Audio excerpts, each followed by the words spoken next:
Good evening, yarnies, dirty hookers, and fiber fiends. How is everybody? I notice you're all fighting over who is first. I'll let you figure that out. That is nothing on me. Welcome, everybody. I was a little late tonight. Um, I was doing some last minute things, so that's why I didn't start on time. Sorry about yesterday. Yesterday was just not a good day to stream. So, what was planned for yesterday will be for tonight. And what was planned for tonight, I'm going to do tomorrow. There normally was not a scheduled stream for tomorrow. So, everything's being bumped over one day. Um, just to give a little sneak peek of what is coming tomorrow. Tomorrow's not going to be a teaching. It's just going to be me stitching or Granny Karen. Well, I still have to figure out if it's going to be me or Granny Karen. This is a little tree pattern made with crochet thread. Take a nap or crochet. Well, if you're really tired and need a nap, take a nap.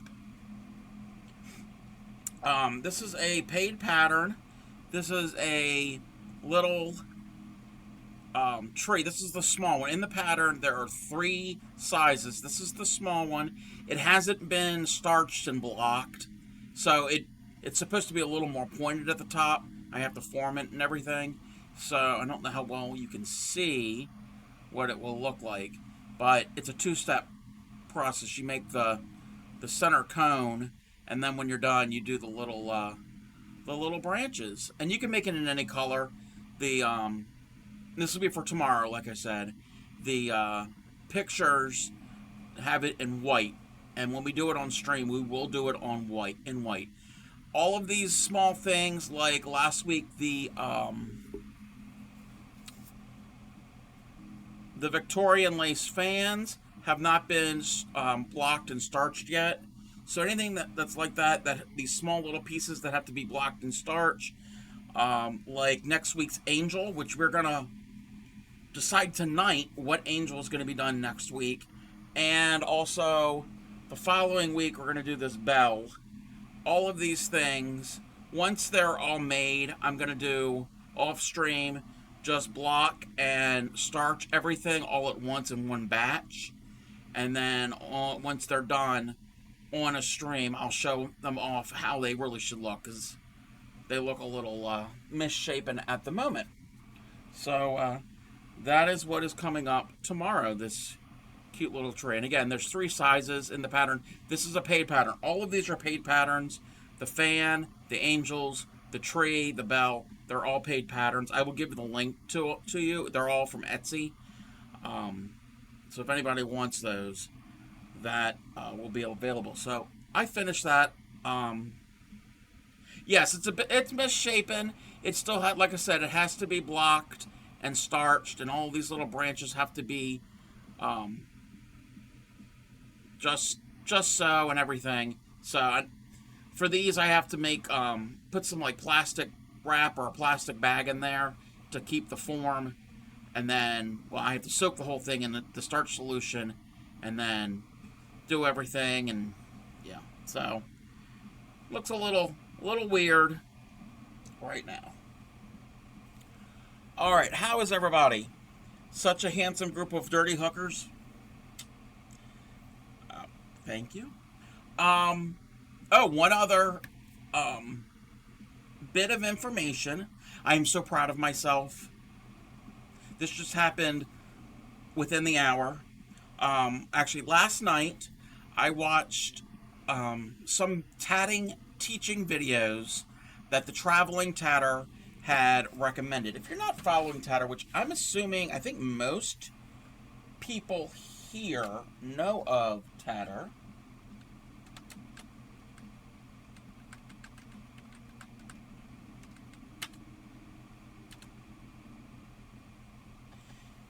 And let's see if it's going to play a clip. Yes, it will play a clip.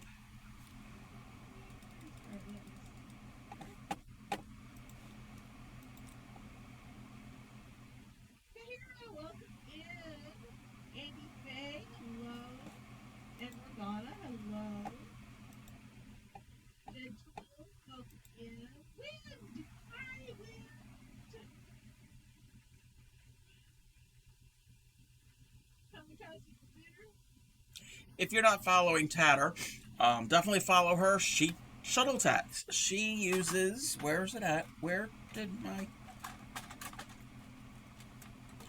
She uses one of these. Actually, I'm just going to switch so you can see. She uses one of these little shuttles. Hers, I think, are plastic. They come in different materials. She does all different types of lace. It's a form of making lace. Um, she also teaches, and she sells little kits and has some recommended videos to watch. So I watched two of the videos that she recommended. Plus, I've been watching her stream for months now, and I've always known what tatting was. I just never knew exactly how to do it. Before I go any further, I'm gonna read whatever Frosty Tools is saying. In the land of loops and knots, the traveling tatter plots. With shuttles swift and patterns grand, they craft with a skilled hand. Oh, the tatted lace they'll weave, as viewers watch and believe. A TARDIS bookmark to adore, celebrating Doctor Who lore. No safe streams in sight today, but join their crafty play. Alright, thank you, Frosty Tools. So, she shuttle tats. It's the series of making knots. So, like I said, I watched the videos last night as a little refresher for the beginner, how to start. And she went live this evening, not a short while ago. And I popped in the stream. I didn't say anything. And I have some cord here. And I made my own shuttle, my own tatting shuttle out of a piece of cardboard. And I wanted to practice with the sticker cord. And while she was streaming, and I didn't say anything, I practiced. And I made my first tatted ring. And I let her know. And I shared the picture, and she was like, "Yep, you're a tatter now." So I am now officially a tatter. I'm very, very rusty at it, obviously. It's my very first piece. I got all the stitches. There's a flip motion. I got all that to work. The cord slides throughout the knots the way it should. So I am excited. So I'm learning how to tat.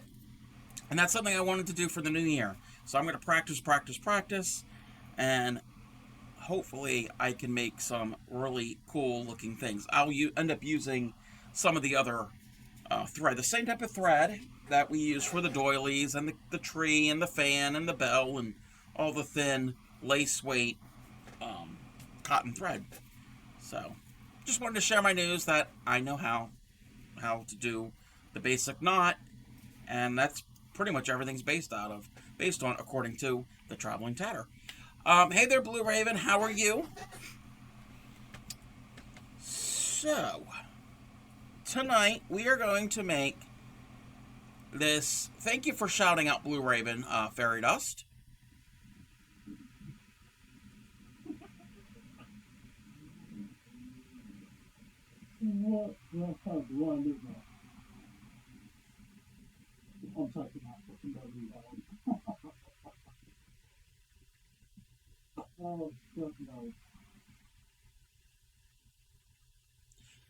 So if you're not following Blue Raven, follow Blue Raven.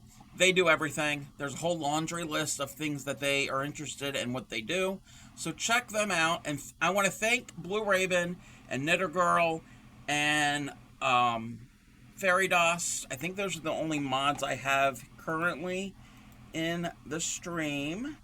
I want to thank all my mods, but specifically that you are here currently. One day I will dump Raven's red hat and abscond with it. Been okay trying to figure out what to do with your streams. Yeah, that can be a struggle in itself, trying to figure out planning to see what do you want to stream. I spent a lot of time off camera figuring and finding patterns or finding this and different testing out things, and it's like, no, that's not going to work, and maybe this will work, and trying to schedule, and like, okay, this would be a good day for that. So there's a lot of behind the scenes work that goes along with streaming. It's just not hit a button and we go. There is some legwork for that. What was I going to say? Oh, tonight we're going to do this pine cone ornament pattern. The link just popped up. This is a free pattern from the website crochettoplay.com. It is a written pattern.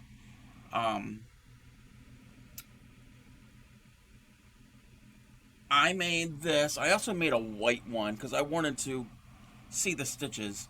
The white kind of shows up on camera. Tonight we're going to make it in this natural buff color just so we can see, so it's also not as bright as the white. And when I made my example here, I followed the stitches exactly, but the little scales, they call them prickles, but the scales, I don't like them. They need to be a little longer. So I'm going to do a slight modification to it.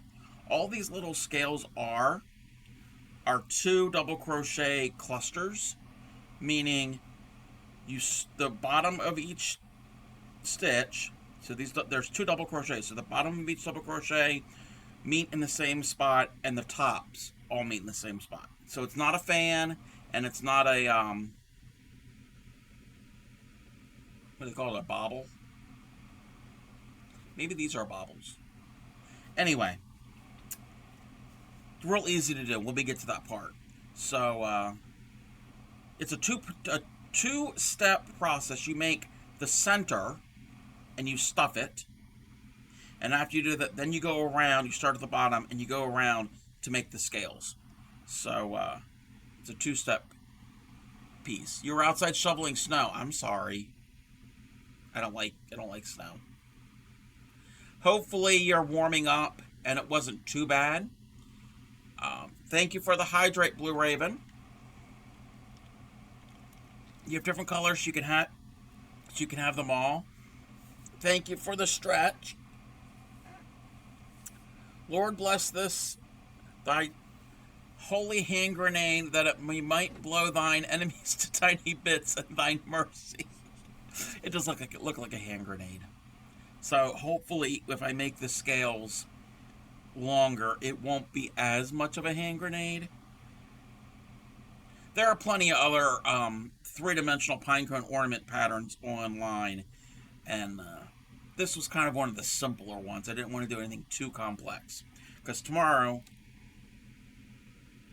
night when this is done, and I know you can't see it. Let me get the and there's a shadow. There's still a shadow. I know, but this is very complex and tedious. But again, I'm not teaching this. I'm going to be just working on it, and I don't know how well that's going to go because I had to use my magnifying glass that's connected to my lamp here, because I think mainly because it's dark. It's the same size thread that I've used on stream, but I think it's because it's the dark green. Hey there, Linda. How are you? Linda, I think you were the one who asked about the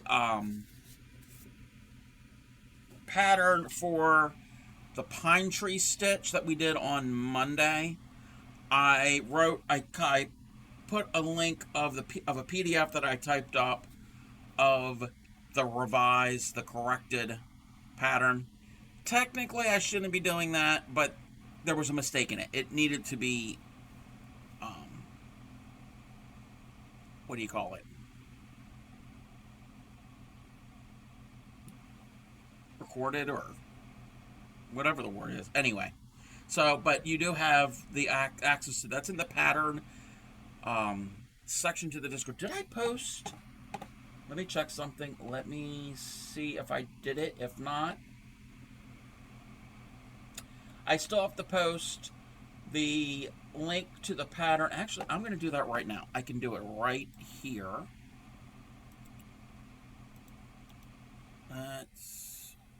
Come on. Copy this. Let me see if this is going to open. That's not working.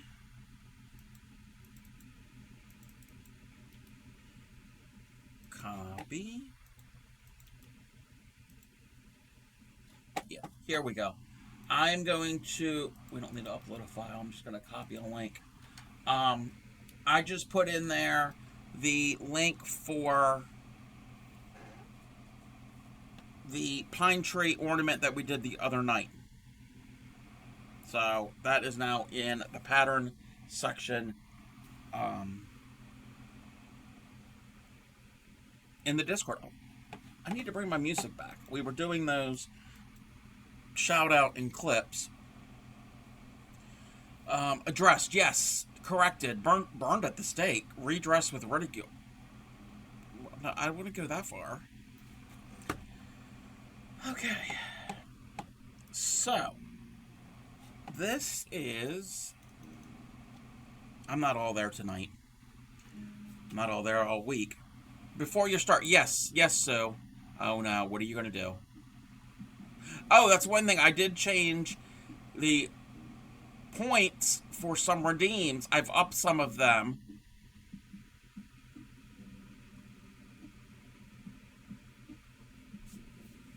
There's the ones I upped. Okay, I will be right back. I knew it. Well, we're getting it out of the way now.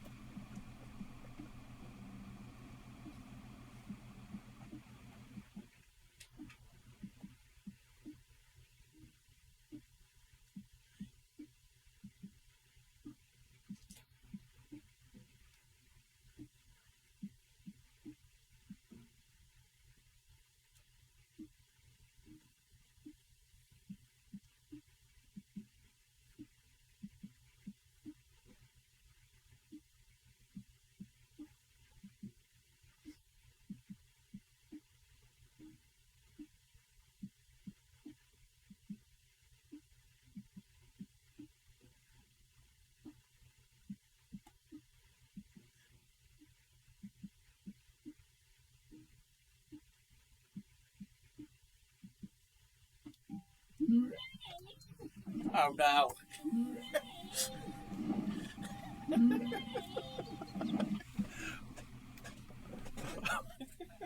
Where's this at?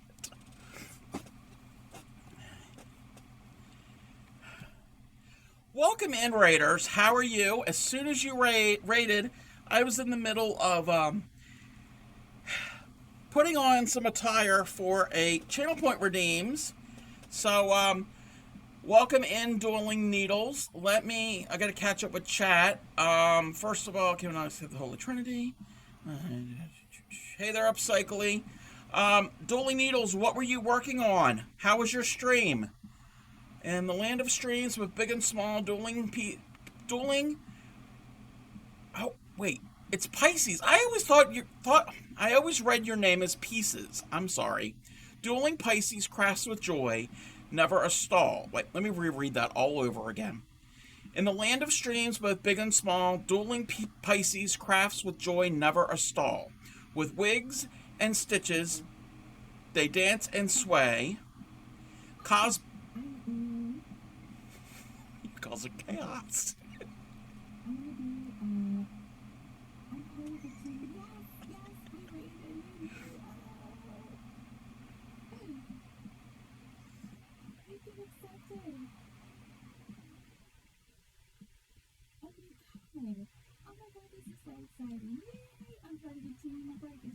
I have no idea what I'm supposed to do next, but I'm not crafty.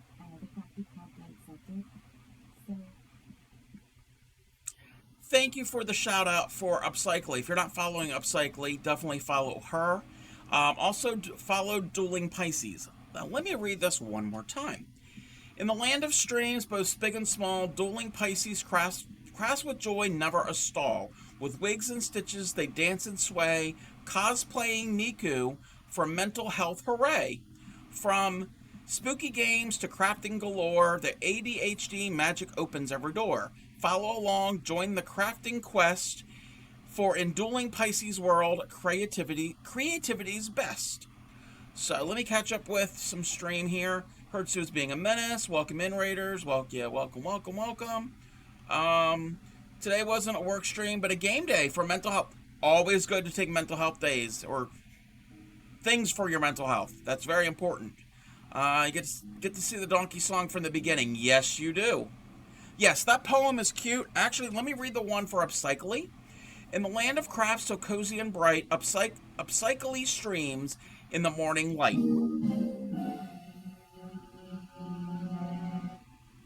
In the morning light, with paper and plastic that create with glee, upcycling wonders for all to see. No save streams to replay today, but join them live, don't delay. For squares and blankets made with care, pop by the channel if you dare. So all of those little cute little write-ups, it is a an app. Thank you for the bits, Linda. I appreciate that.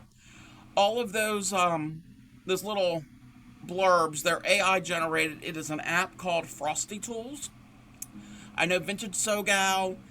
I know there's a few other people that use it. I can't remember off the top of my head who else uses it. It's pretty easy to set up, and you can set it up written in different styles. The one I'm using is a Dr. Seuss style. They have, let me just check real quick, some of the other writing styles, and we can switch them at whenever we want. There's a pirate one, there's a magician, there's a Hulk Hogan style wrestler, Wild West outlaw, a grandma one, a monarch. So there's all different versions of how they write them up. So, and you can change them on the fly. So, again, welcome in everybody from the raid. I am the Crafty Cub, mostly crochet here on the stream. We will be doing other fiber arts. If you're new here, let me show some things real quick, what we have done recently on the stream. I got to zoom on out a little bit. And Dueling Pisces, if you need to raid and run, I totally understand. Take care of yourself. So, some things we did in earlier, well, it actually is December now. So, in November, we made some little turkey coasters, little ornaments. Oh, I'm not even done catching up with the chat. I'm sorry. You get to hear it, Way Cool Donkey Song. Yes, we'll get to the donkey song in a second. Okay, I think we're caught up. So we made these cute little applique turkey little coaster applique ornament things. We also made these hot pads. The pattern says that it should be a coaster. If I use thinner yarn and a smaller hook, they could be. But good use of scrap yarn. Both of these are good uses of scrap yarn. This is double thickness, so it is insulated, so it would be a really good thing to put on your table to put a hot dish on. That's the one we made on stream. Stream helped me choose what colors to go next. He's a little derpy. So we have our little Thanksgiving little things. In October, we did a Frankenstein candy pouch. Great for party favors if you're going to have a Halloween party. We did that. We did a spiderweb square. All of these patterns are not my own. I always credit where I get them from. One thing I need to work on possibly in the new year is creating my own patterns. So that is something I need to put on the list of things to do off stream so we can share on stream. So we have a spider web. We did a little witch square with some applique little pieces. So it's a solid square, and you make these pieces separate and then stitch them on there. And we made a little bat with wings that flap. Everybody likes the bat. Frankenstein and the bat are some favorites. Also, in October, we did some amigurumi. Let me move that out of the way. We did an amigurumi candy corn. So that is a lot of things we do here is we teach. So, like tonight, we're going to be teaching a certain project. Not always. Also, what we do on the stream, on the weekends, we work on blankets. Sundays is usually temperature blanket. That's been on hiatus on and off throughout since the summer. I need to get back to it. Saturdays are usually blankets for Project Linus. If you're not familiar with Project Linus, it's a nonprofit here in the US and Canada that accepts handmade blankets for children of all ages up to the age of 18 that are in need. If anybody is interested in that charity, !charity will get you the link. In addition to that, you might notice, I don't know where it is on your screen, but I am raising money for Project Linus. We are now at $74 raised with the goal of 200, but I can always up the goal. So, it's a good cause. If you're not in the U.S., yes, the turkey hat was redeemed. We'll get to that in 1 second there, Upcycling. If you're not in the U.S., you might have similar type charities, local or nationally or regionally, for a similar type thing. So again, that's a good cause. In addition to that, normally on Thursdays, we do Throwback Thursday. We had some schedule issues. It's been a little hectic here lately. So normally on Thursdays, I do not stream. We have a special guest host. Her name is Granny Karen Cakes Marino. She is an elderly lady. She is feisty, and she teaches us some vintage patterns. This is one of the pieces that she made. This is probably back from the 30s or 40s. It's a simple little doily. She has also done some filet crochet, and this piece here is filet crochet. Yes, you can make pictures in crochet. It's just not abstract patterns. You can make a chicken or words and letters or anything you can think of. It's all based on blocks and pixels. So it's either an open block or a closed block, and it's how you put those together can form a picture. So that is what she has done. What else was I going to say? So we had some redeems. So got a raid and run. I totally get it. Thank you for the raid. Take care of yourself. Do everything that you need. All of that good stuff. So normally I am not dressed as a monk. Okay? This is not my everyday get up. I gotta find the that. So this is a channel point redeem. So for a half hour, and I've been wearing this for about 10 minutes, I'm gonna say we're gonna end this. I'm gonna be nice. We're gonna give it a little bit longer. I think about 6:20. It is now 6:47 now. 6:20 is when Friar Schmuck, that's what I refer to this as. Actually, Grammy ETC has referred to me in this costume as Friar Schmuck. Somebody has redeemed this where I have to wear this for a half hour. That person also redeemed, and actually this background is not even going to work because I have to change my virtual background. Hey there, Nokia of Azeroth, how are you? Somebody has also redeemed for me to wear. Thank you for the follow, Art B. Rack. Somebody has redeemed for me to wear a cooked turkey hat that I made on stream the other week. So, this is a fun, cute little hat. If anybody wants this pattern, they crochet.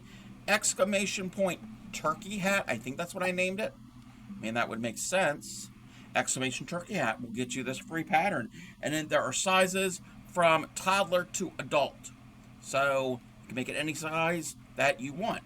In addition to that, of these two redeems, the Friar Schmuck and the hat, that same person also redeemed the Donkey Song.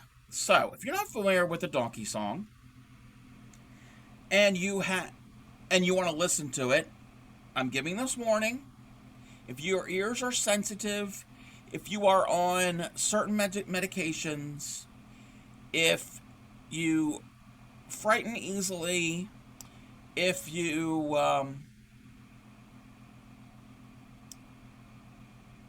have a skin allergy, if your great-great-grandmother's name was Sonia, I don't know, I'm just coming up with something. I'm just being weird. You might not want to listen to this because this song,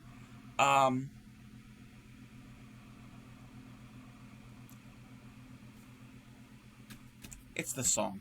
Okay. Don't believe him, he's in tune. Oh, I'm not in tune. Saving your channel points so long just for causing chaos. Yes. Oh, wait. I'm trying to keep up with chat. There's just so much going on. Sometimes we need to be blessed. Sometimes require divine intervention. Yeah, this ain't divine intervention. How's the good friar? All right. So, here's the Donkey Song. I learned this song in middle school. This is what a public education in the United States can get you. All right. Sweetly sings the donkey at the break of day. If you do not feed him, this is what he'll say. Ee-aw, ee-aw, ee-aw, ee-aw, ee-aw.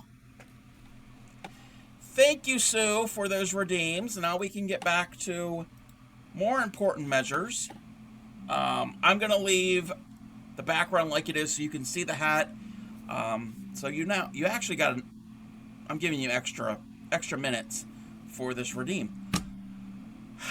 Where was I? Before all of the chaos. Alrighty, so tonight we are going to attempt to make this, let me zoom in. So, there is no second verse. Hey there, Notewood, how are you? We only learned one verse. We never learned a second one. That was, actually, that was taught to us in middle school chorus class as a warm-up. Lie? No, that's not lies. I never learned a second one. Thank you, Cobb, for giving me space to cause chaos. You're welcome. So, if anybody is crocheting along with me, let me know, and I can go slow enough to show how to do this. Again, if anybody wants this pattern, exclamation point pine cone. Is it just pine cone? Yes, exclamation point pine cone will get you the link. Alrighty, so we're going to be, someone find the second verse. No. I don't know if there is a second verse. So we're going to make the inner shape. Is there a link for this tree? Oh, for this little tree? I don't know if I have, I mean, there is a link. Picture of pine trees. Let me get the link. Oh, from the other tree. The other tree. This is Pine Tree Week. This one. Yes, it's in the Discord. If you're not in the Discord, I can actually copy it for you here. And actually, I already have it up. I already have it. Got it right here. That is the link. We did this the other day. It's a cute little pine tree ornament or garland or what have you. You're welcome. I'm trying to put all the patterns that I do on stream in the Discord if anybody wants them.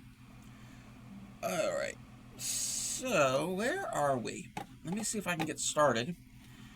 I'm going to use this beige colored yarn just so you all can see it because the brown's a little dark. So we're going to start with a magic ring. Anybody who's new here, if you want to learn anything about crochet, it doesn't have to be what we're doing here. Any questions whatsoever, let me know. I can stop what I'm doing. I can add to the chaos, pick up a ball of yarn and a hook, and try to teach you or to clarify something with crochet. I'm all about education. Yes, the magic ring. If Blue Raven is here, this is a good way for the magic ring. And the magic ring is just the center, the first round, if you're going in the round. That's all the magic ring is. It's not making an actual circle. It is just the first round of a circle, a square, anything that you stitch in a round. That is the magic ring. It just makes a tighter center. So, the magic ring, if anybody needs that shown, let me know. So I'm going to make a magic ring. That's my magic ring. That's it right there.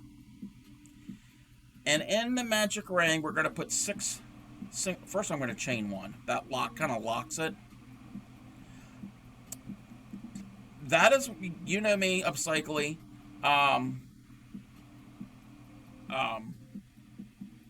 I'm all about the education. You're here. Best way to do the magic ring is give up.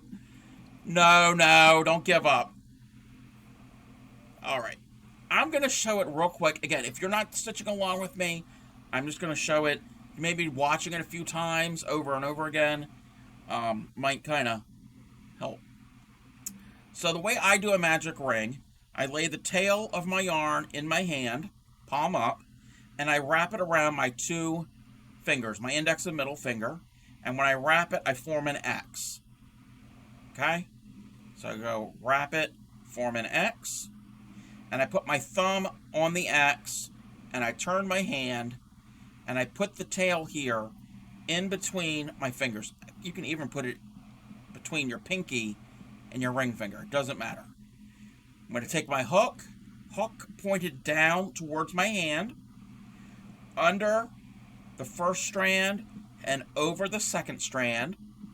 So again, hook part facing down, under the first strand and over the second, and I'm going to pull that second strand forward, and at the same time I'm pulling and I'm rotating the hook, and now the hook is facing up to the ceiling, and I'm going to push that loop onto my hook so it's on the hook, and I'm going to carefully relax my left hand, and with my right hand I'm holding the hook, but I'm also going to hold where all this comes together. I'm just going to pinch it with my finger and my thumb, remove my left hand. I'm going to take my left hand and get the tension however you hold the tension for when you crochet. You don't have stitch markers? Okay, you don't need stitch markers for the magic ring. You need stitch markers for when you're doing rounds.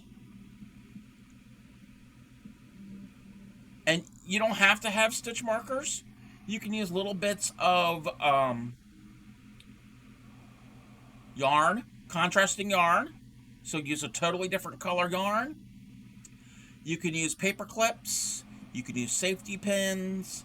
You can use anything that you can. Bobby pins. Yes. Hey there, sunshine. Yes. Blue Raven's in the UK, but I'm certain they have pound stores, and you can get bobby pins. You can get paper clips. You can get anything. Or like I said, I know Blue Raven has some yarn. He can use little bits of yarn. Alright, so I've just retensioned with my hand the way I normally tension my yarn. Everybody holds it differently. And I'm with my left hand, my index, my middle finger, and my thumb. This is how I hold it. So you're going to hold it like you're going to crochet, and you're going to chain one. That is the magic ring. That is all there is to the magic ring. Now you have to work into the magic ring for your first round. And what I will do is when I get to that point for my next round, I will get some scraps of yarn. Actually, we have a paneling, and most of the stuff doesn't cost. You know what is really good to use, Blue Raven? If you ever make a piece, like one of your hats, or anything that you make, and you weave in your ends, and you cut off those little tails, save these, and these can be your stitch markers. It's free. You got the yarn. Instead of cutting up some yarn you already have, you're going to be having your little tails. Keep those. And that's what I'm going to use here in a second. So for this pattern, we have our magic ring. I chained one, and that chain one locks the magic ring.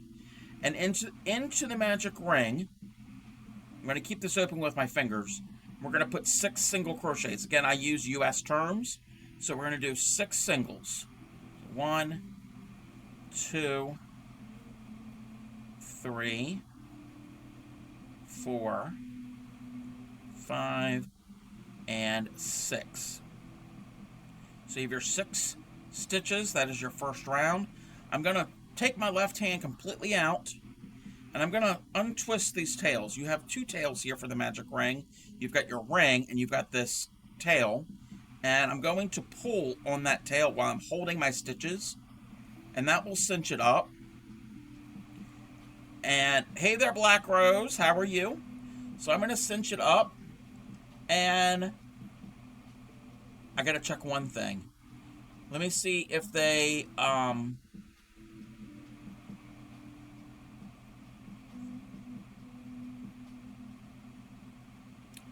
I don't think they do a slip stitch. Yeah. They don't do a slip stitch in this. They're doing a continuous, meaning I'm not going to slip stitch into my first stitch and then chain up. I'm just going to do continuous. So let me zoom in. I should have zoomed in the entire time. So I've closed it up, but not all the way. I'll do that at the end. So I have 6 stitches there. That is round 1.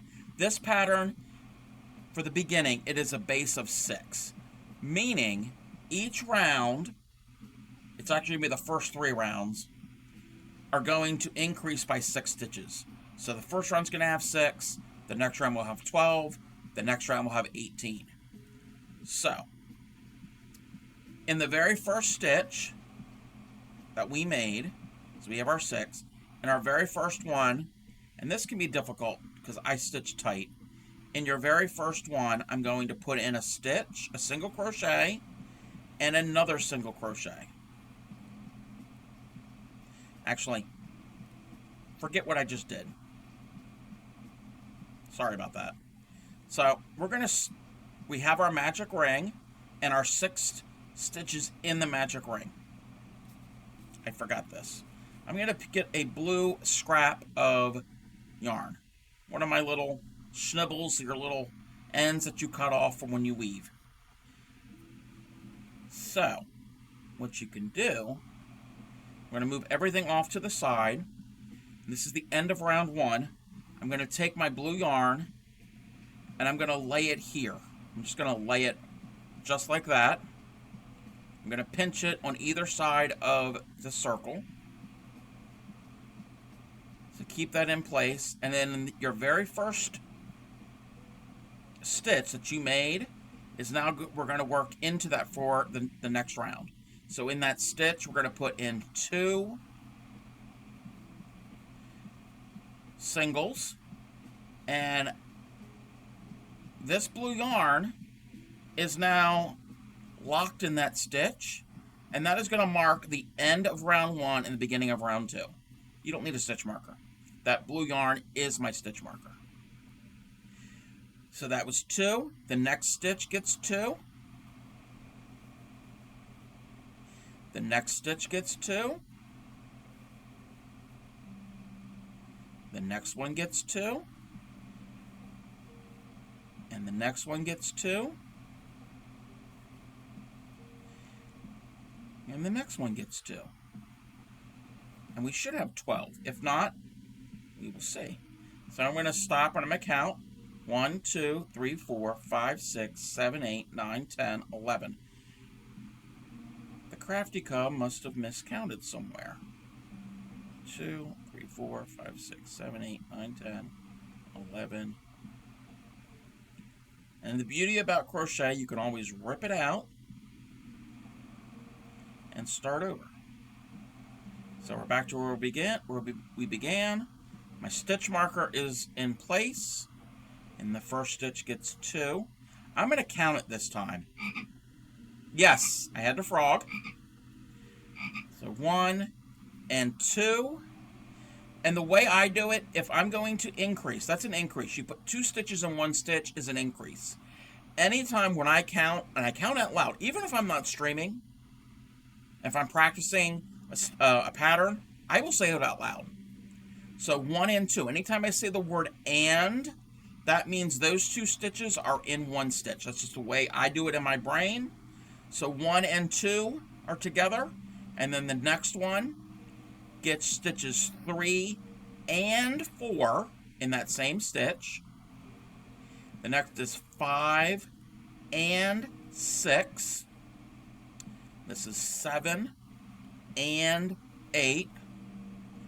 This is 9 and 10. And this last one gets 11 and 12. That's just the way I remember it, because I get confused myself with all these numbers and increasing and all of that.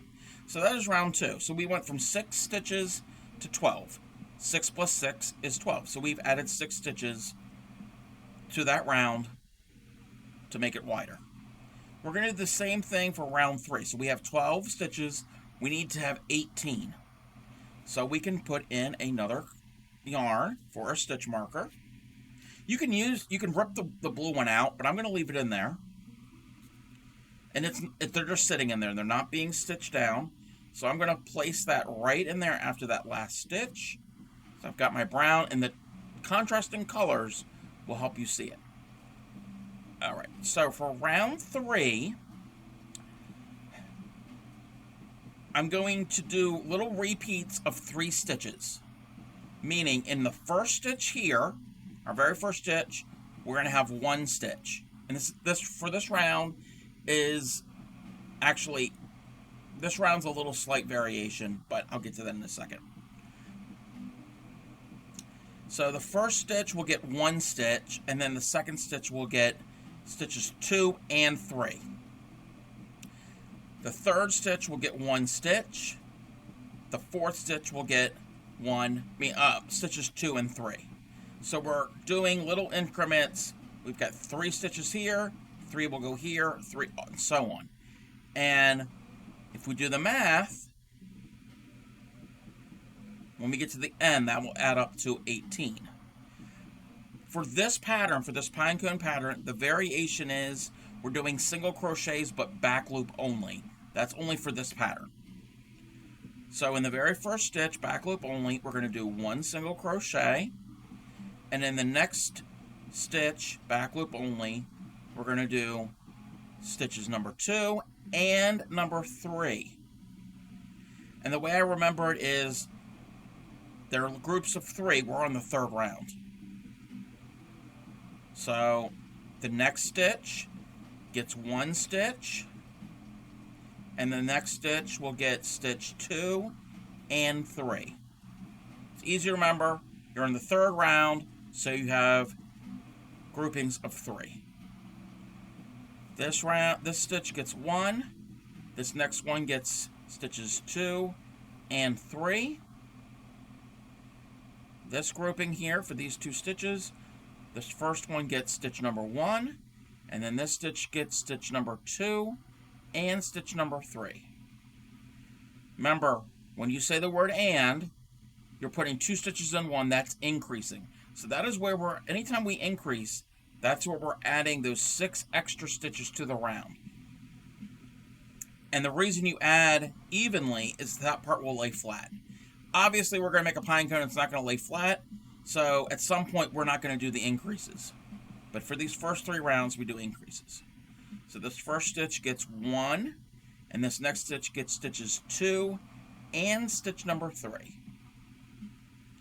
We're coming up to our brown stitch marker, and to the right of it there are 2 stitches. So that's how I know that these 2 stitches here, when we work into that, will be the end of round 3.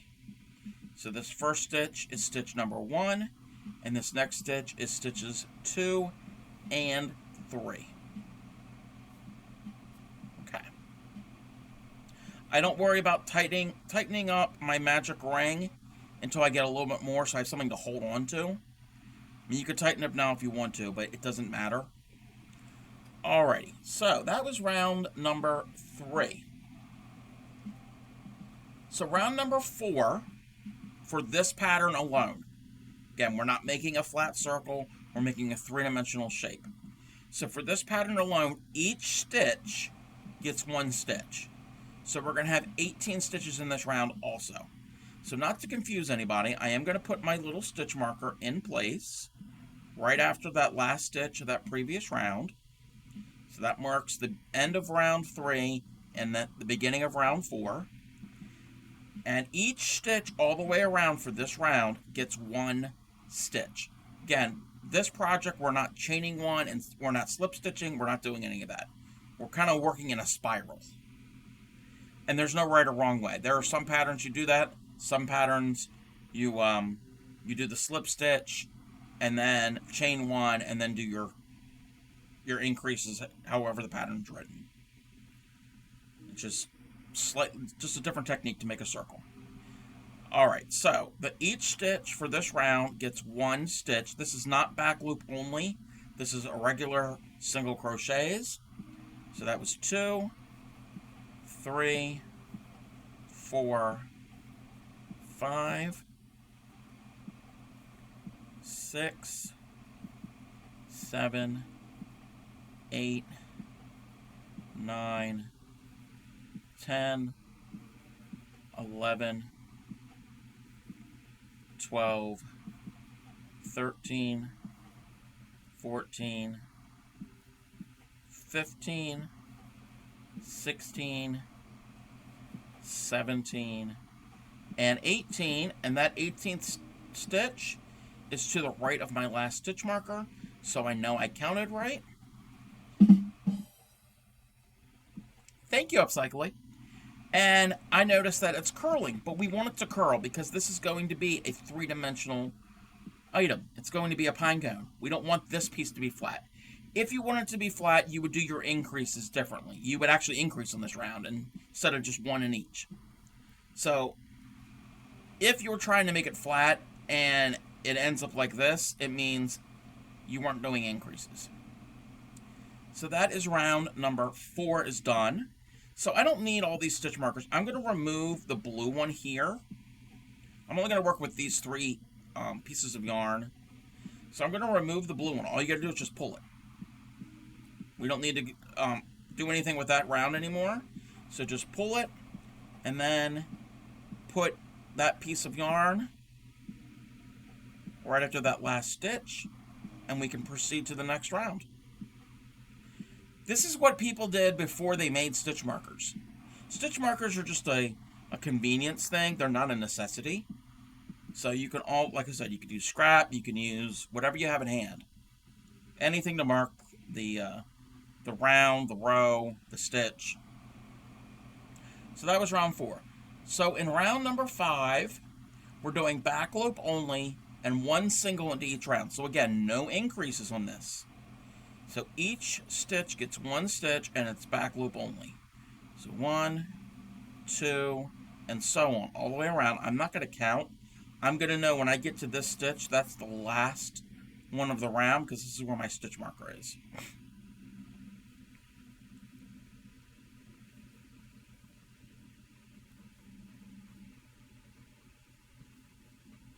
This is not a good example of just doing a flat circle. If anybody wanted me to demonstrate that, I am more than willing to do that, to do more rounds instead of just those 3 that were a circle. So I'm just going to work my way around. I don't have to worry about counting in this because it's 1 stitch in each stitch. There's no math involved. I mean, there's math involved, but there's no increasing or decreasing. And that is the end of that round. So that was round number 5. Round number 6 is the same thing, 1 stitch in each stitch, but instead there is, wait a minute, did I do that right?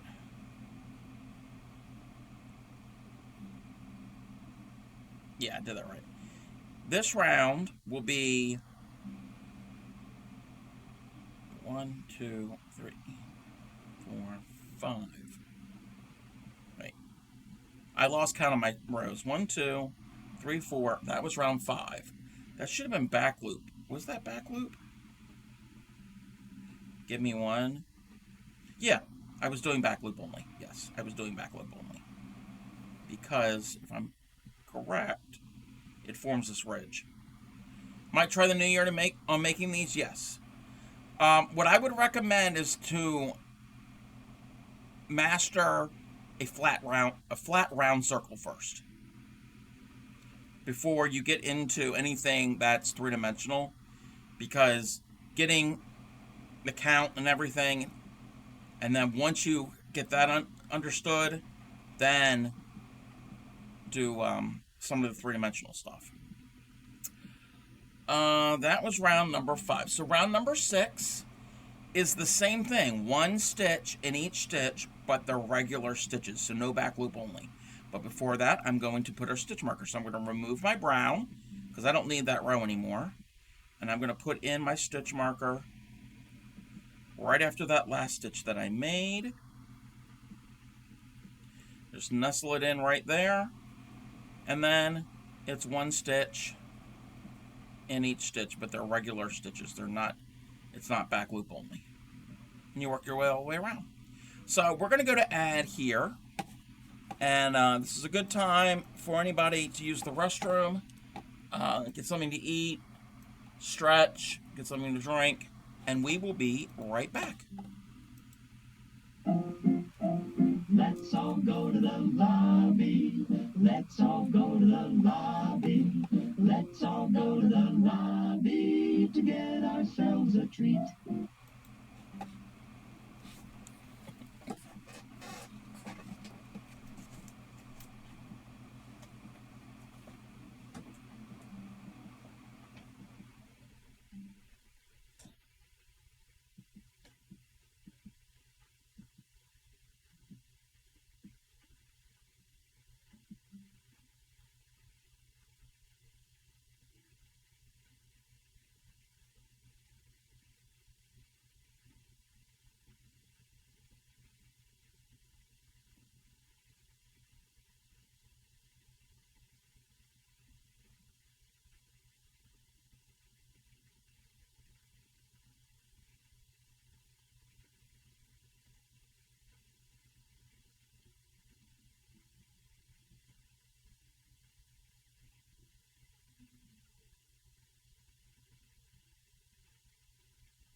Oh,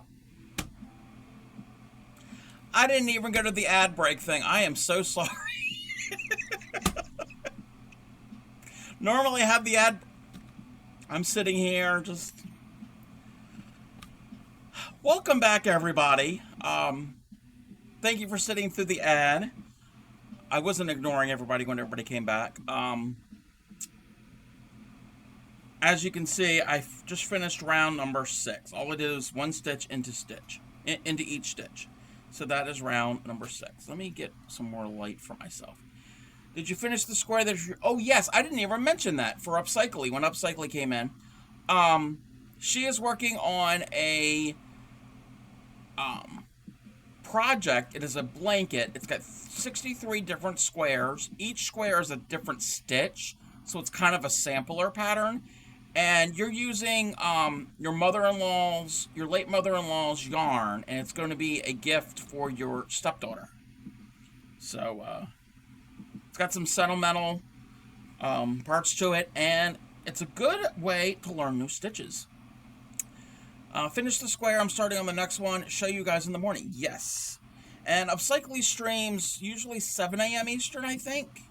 That's usually when she goes on. Sometimes I'm awake. Sometimes I'm not. Lately, I haven't been up. I've been sleeping in later. But I try to catch her streams when possible. I'm sorry that I didn't mention that originally when you were shouted out. Alright, so that was round number 6, and you're forming this cup shape, this bowl shape, because, again, it's an acorn, I mean, not an acorn, different tree, Crafty Cobb. It's a pine cone. We did an acorn in September. I removed that stitch marker, and I'm going to put it back in here to mark that or beginning of that round. So that was round 6 we did. Now we need round 7. Round 7 is single crochet into each stitch, but back loop only. So a lot of this, there's no increasing. It's just going rounds and rounds. Some rows you do regular one, some you do back row. We need the back row, the back loop only, because when we add the scales, those scales are going to be stitched into these front loops. So these front loops are very important. That's what we're going to connect it. It does look like a ham grenade, far more. It does. When I make it tonight, when I get to that part, I'm going to change these up a little bit. I might actually... 1, 2, 3, 4, 5, 6. I'm going to play with different... I know what we're going to do. We're going to see if it works. If not, I can always rip it out. It's crochet.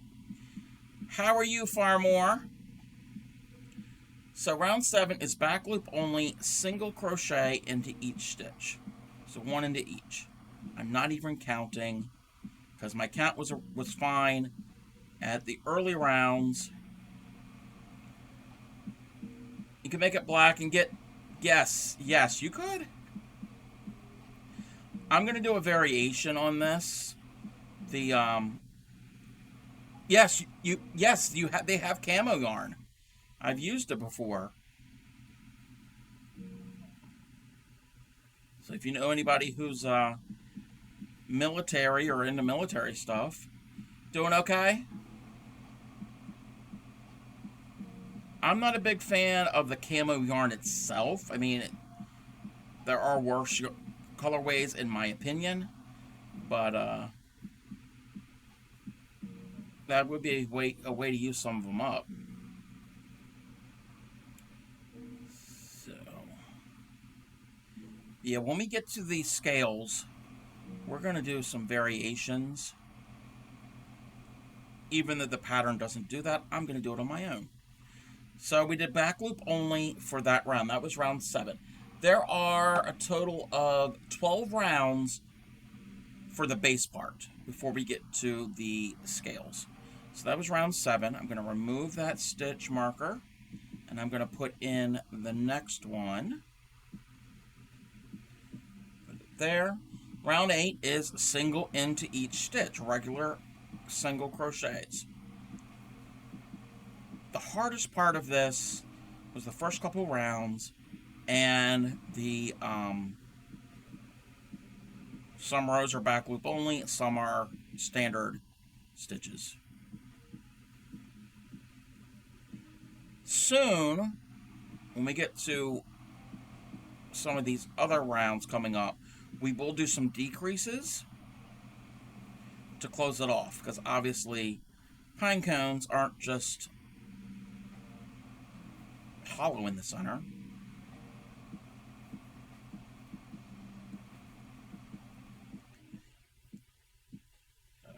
There is one stitch in each stitch. This is my last stitch because it's to the right of that stitch marker.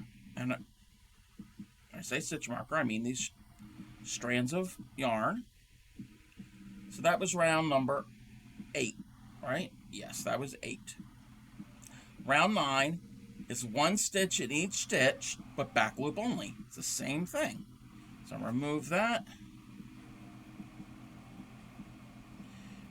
Put that in there. And these are back loop only stitches.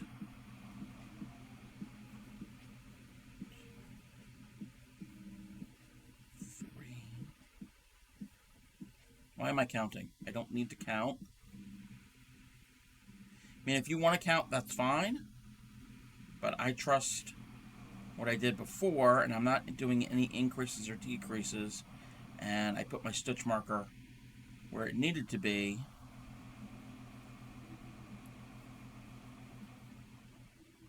But I do suggest counting. I am not counting.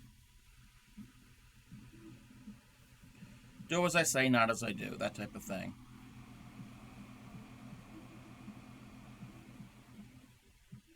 So this is round number 9.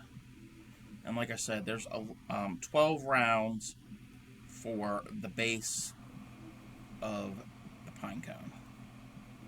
So that was not round 9. So round 10 is we're going to do some decreases. So I'm going to remove my stitch marker. I'm going to move it up to where I am currently. So right after that last stitch. And in round 10, we're going to do the combination of single crochet in the first stitch, and then the next two are single crochet two together, which is a decrease. And these are regular stitches, not back loops. So the first one gets a single crochet, and now the next two stitches are going to be single crochet two together, which is a decrease. So let me show you how that looks. So there's single crochet, so there's no yarning over. So we're going to go into the first stitch, bring up a loop, and then go into the next stitch, bring up a loop. We now have 3 stitches on our hook, yarn over through all 3. That is a single crochet two together or a decrease. So we're going to do that. We're going to do that repeat. So 1 by itself and then 2 together. We're going to do the total of 6 times. So that's 1. So there's a stitch there, and then the next 2 are 2 together. Go in, bring up a loop, go into the next stitch, bring up a loop, 3 on the hook, yarn over through all 3. We did that a second time. So we're going from 18 stitches in the previous round, and we're decreasing, so now we're going to have 12 stitches on this round. So 1, and then the next 2 are 2 together. So 1, and do those together. The next stitch is 1 by itself, and then the next 2 we're going to do 2 together. So bring into 1, go into the next stitch, bring up a loop, go through all 3.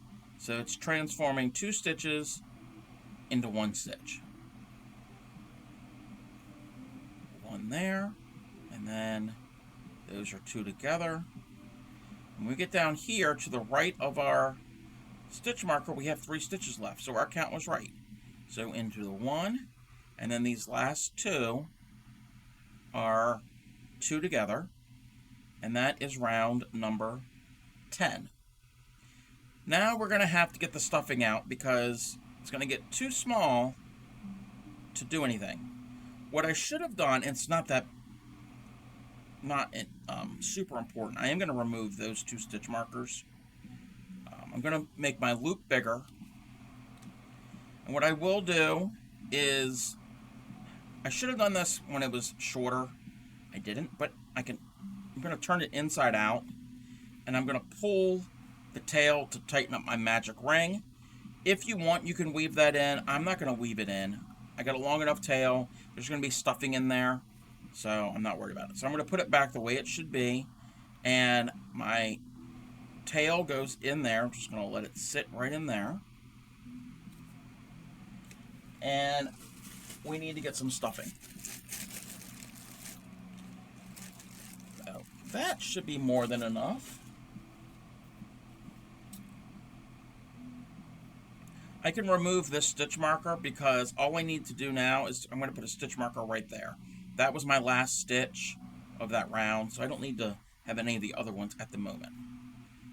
So let me get my stuffing tool, which is an oversized crochet hook. You can use your finger, you can use your actual crochet hook, you can use whatever you have. Don't use scissors if you're going to stuff something, and that goes for crocheted or woven fabric or anything like that, because you can always pierce a hole in it, cut it. So I would not use scissors. I would use something with a dull, blunt end. So I'm going to put a little bit more in here. All right, move that to the side. I don't think I need any more stuffing.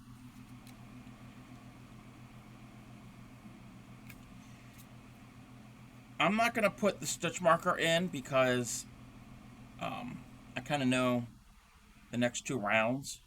But if you need the stitch marker in there, use it. I'm going to scroll up.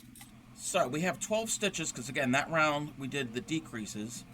So this round here, I am going to count, though.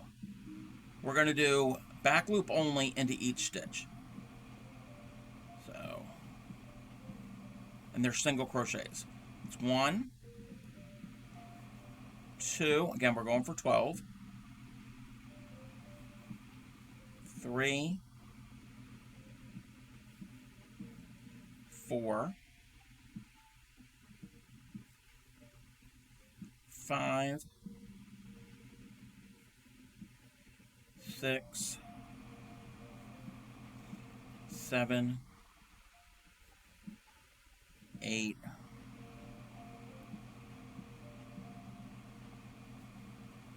9,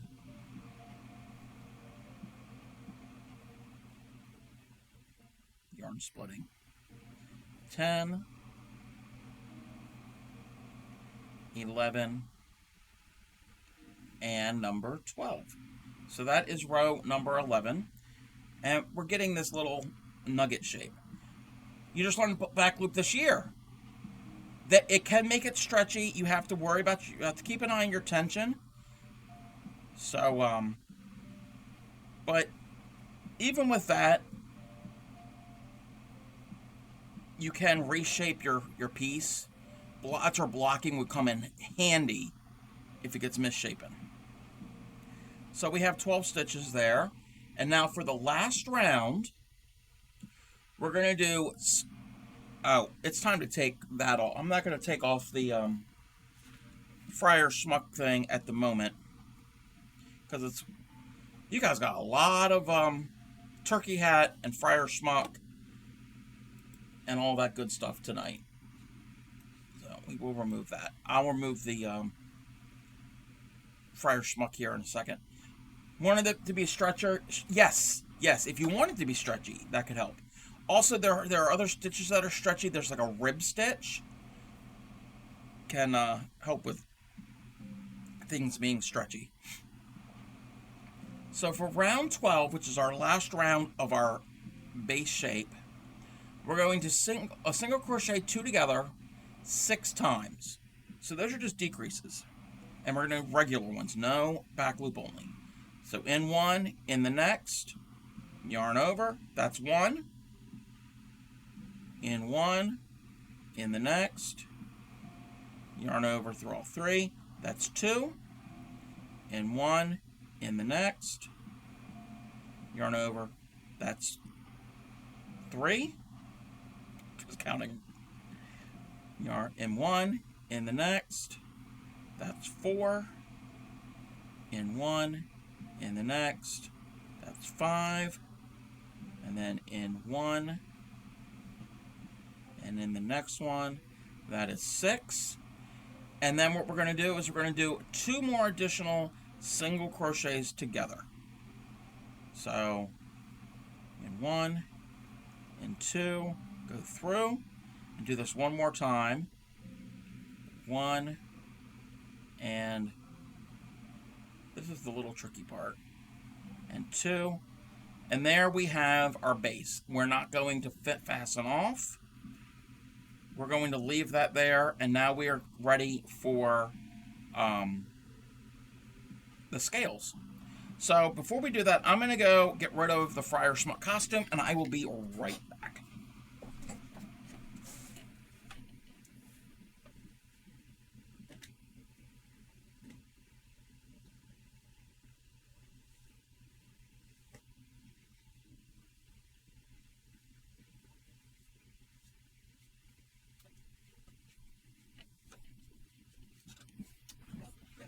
Okay, I am back. Again, thank you for Sue for redeeming all of that earlier. Okay, we are now ready for what they call the prickles. Okay, with the last loop still in your hook, I'm going to chain 2.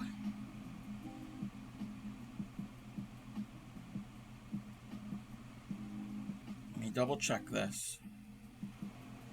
We should have 4 stitches here. 1, 2. Yes, there are 4 stitches at the tip of this. Chain 2, and we're going to do a prickle stitch in the next stitch. And a prickle stitch is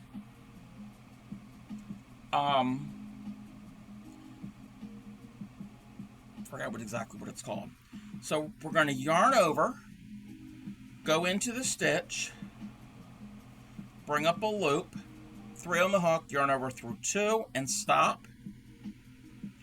Yarn over into the same stitch, bring up a loop, yarn over through 2 and stop, and yarn over through all 3.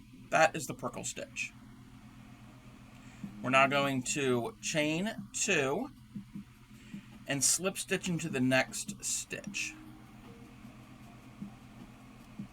And that forms our very first scale at the very tip. This is the bottom of the pine cone. So the ones on the bottom, I'm just going to do the way they do it. The next round, I'm going to change up the length of these scales. They call them prickles, I call them scales. Now we have 2 more stitches left on this round, so I'm going to chain 2, and I'm going to do a prickle stitch in the next stitch.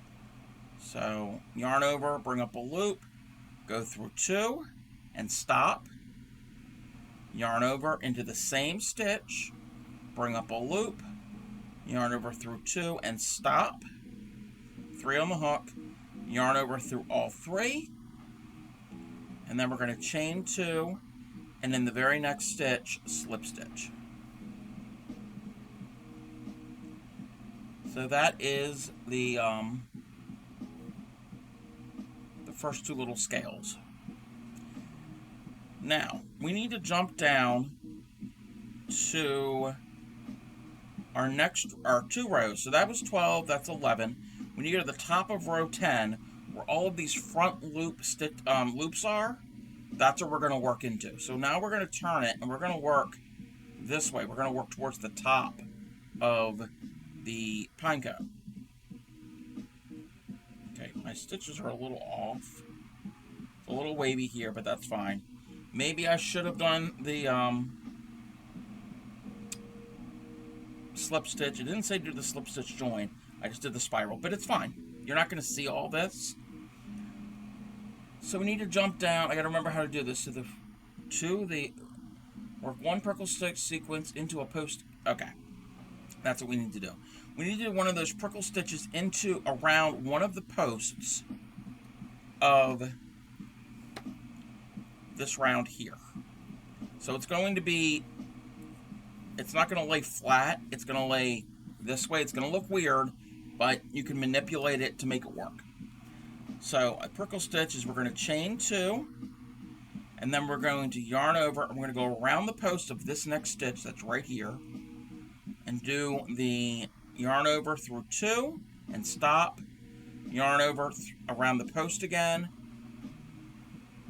bring up a loop, yarn over through 2 and stop, and then yarn over through 2, and then we're going to chain 2, and we are going to slip stitch. Let me see where we have to slip stitch into.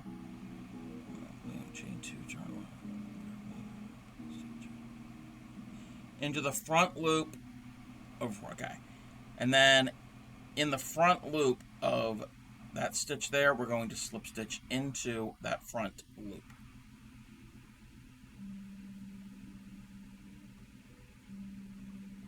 Alright, so these are the bottom ones, and then there's this one is sideways, but when there's other ones in there, we can always manipulate it so it's not going to be sideways.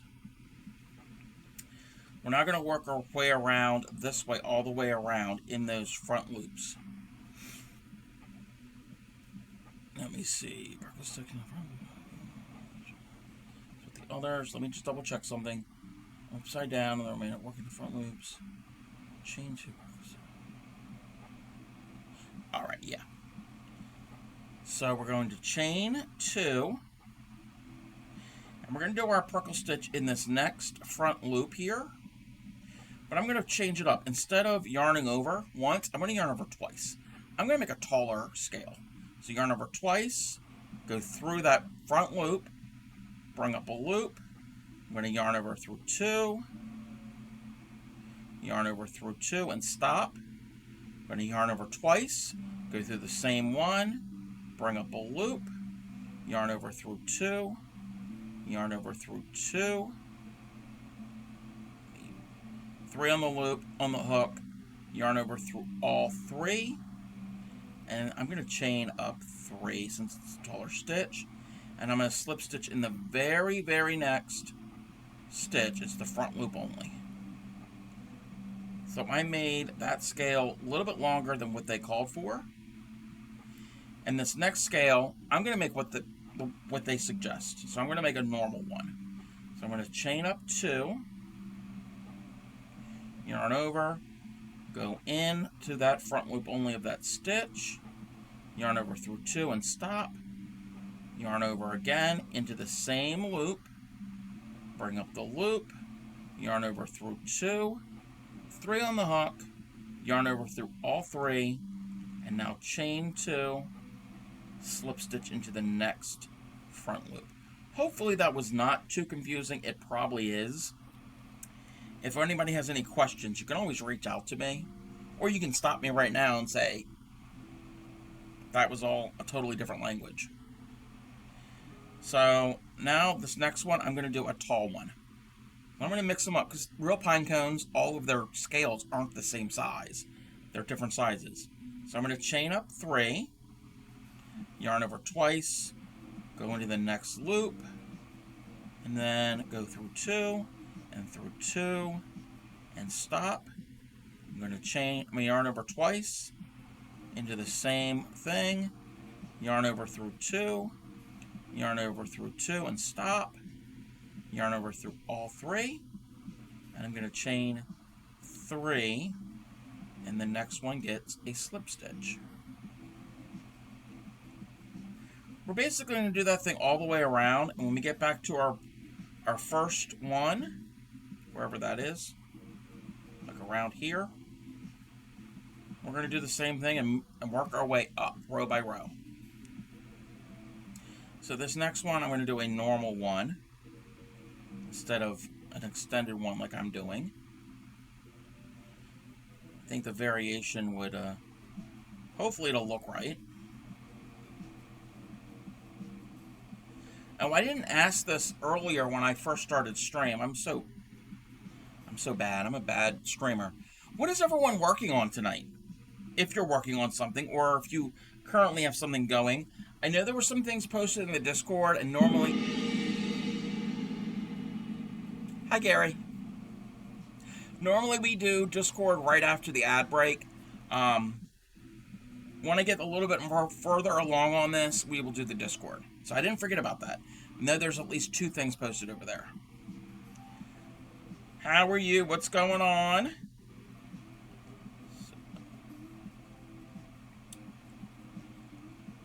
Okay.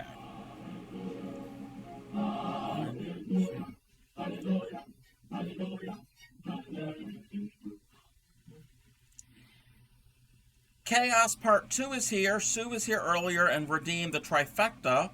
The Friar Schmuck sings the donkey song with the turkey hat.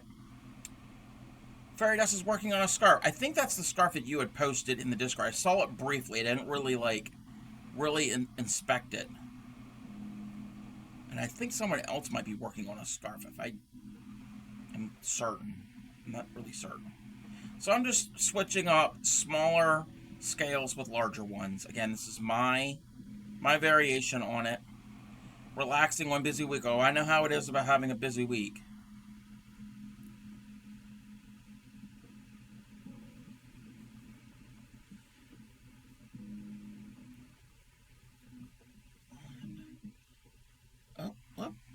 Oh, I didn't do that right. I finished off the double crochet, and it should have been a, I think technically this is a bobble. I think that is what it's called. I always get that confused with some of the other ones. Part of your progress is in the Whips channel. Yes. Alright. So, where are we at? I'm going to do a little... Oh, it's right here. I'm going to do a slip stitch into that. So that is that round, and now I've run out of room, so now I have to do one of those little modified things and to go up to the next row. Actually, I might be able to get away with not doing that on this one because I did spiral join, and I think we can do that. I think we can get away with it. Someone had a bad accident on the highway back to for 30 miles. Small towns were the only accident. Oh, 3 people passed. I'm sorry to hear that. That's horrible. 2,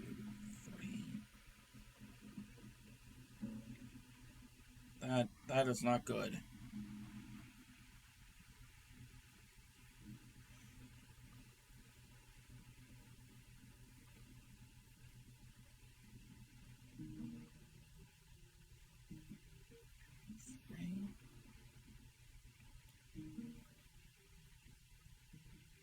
Three accidents this week after with fatalities. Oh, that's horrible.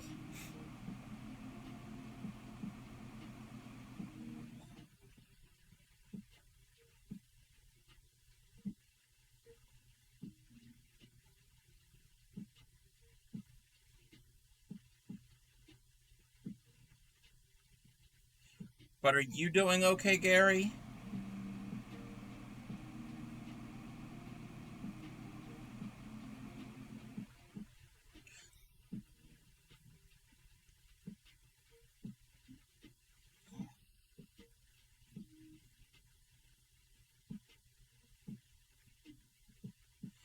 And then I'm just, like I said, I'm just making these little scales. I'm switching up the sizes. That may or may not work.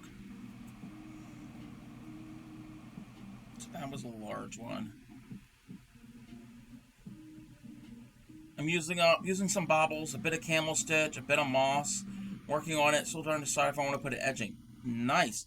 Is this a fairy dust original pattern?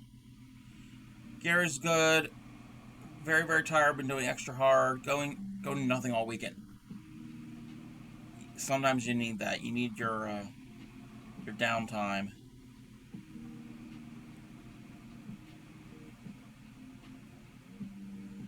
1, 2. Oh, it's a fairy dust original. Okay. Wow. Fairy dust has been at it with design. I need to start doing a lot of that stuff. A lot of design.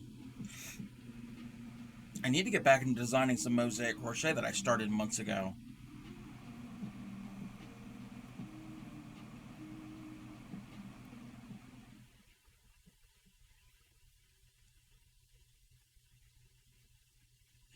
Oh, I don't know if everybody was here when I announced it. 2, 3. Let me do this finish this little scale here. Today, brand new today, I learned the basics of a new craft that I've been wanting to learn for a while now. I watched the videos, and when she went live, I was doing it while she was streaming. I didn't say anything, and the Crafty Cub is learning to tat. So this is my very first ring, and I showed it to Tatter, and she said it looks great. So I am learning. This is using that nylon or poly. I think it's nylon. It's cording, and I wanted something large so I can see it. And Very popular. Photos, Photos, motorheads, motorheads, geeks, geeks, nuts, sluts, bloods, bloods, wastoids, sweets, dweebies, dickheads. They all adore him. They Think he's a righteous dude. Um, so I'm gonna practice this, and I'm gonna get back. I need to learn how to hold it in my left hand. That's comfortable for me, and I'm gonna practice more, and then I will probably use a real shuttle and some tatting thread, which is the good ordinary crochet thread, that cotton thread that I've used on other things. And you might see some tatted things. So I'm coming after the traveling tatters gig. She better be on her toes. I'm joking. I'm not gonna be as good as she is. Well, at least not right away, I should say. So I was proud of myself that I got to figure out. It's a certain way that you have to do it. You have to make the knot flip over on itself, and I got it.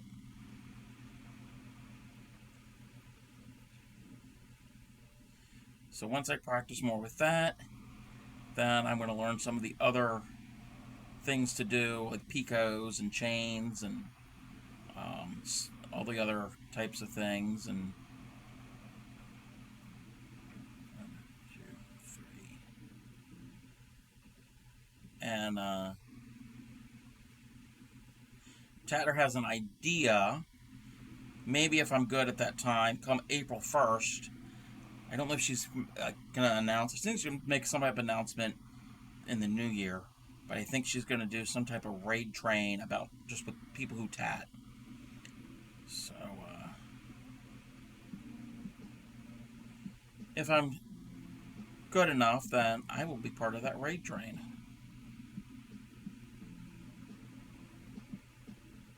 I've never been part of a raid train before, so new experience.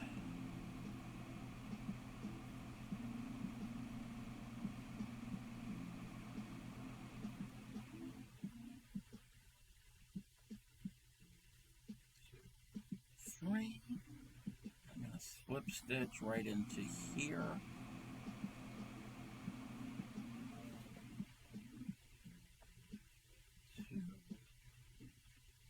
Yeah, I'm not doing these scales that are kind of at an angle because the way I did my join, I don't really need to because it's like right there.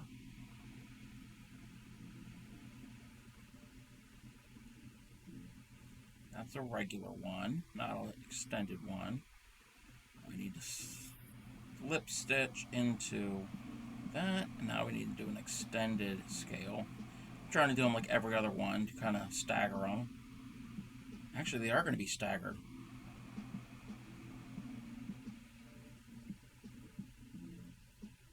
I mean, what I'm doing here technically is kind of like designing.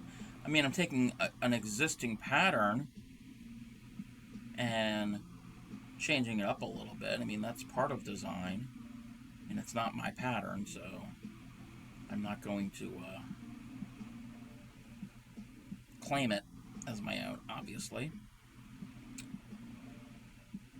Exclamation point charity. Actually, I should change that to exclamation point Linus. I shouldn't change the name of the command.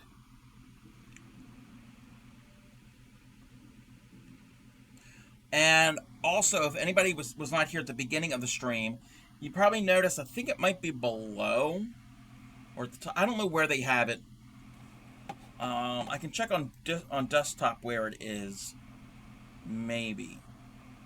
To me, it's below me, right directly below me, but it might be above the chat, or I don't know where it is. But I am raising money for Project Linus. It will go to the national headquarters. It's a nonprofit in the U.S. and Canada that accepts handmade blankets for children up to the age of 18 that are in need. So that is available for if anybody is interested in that. I do not, myself and Twitch do not take any of that money. There's a small processing fee through PayPal. That's how they do the payouts to the charities. But majority of it, it's a very small fee. The majority of your donations will go to Project Linus. I know there's other streamers that have other charities, and since I make blankets for Project Linus, then I figure that should be a charity that we will raise money for, and maybe in the future we might change it up and find a different charity from here and there. But for now, that's what we're going to go with. 1, 2. That's also good if you don't have a chapter of Project Linus nearby or in your country and want to still support it.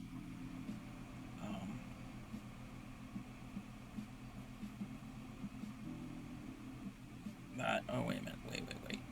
I didn't do the chain. Yeah, I did do the chain. I'm losing my mind here. It's not the first time. 1, 2, 3.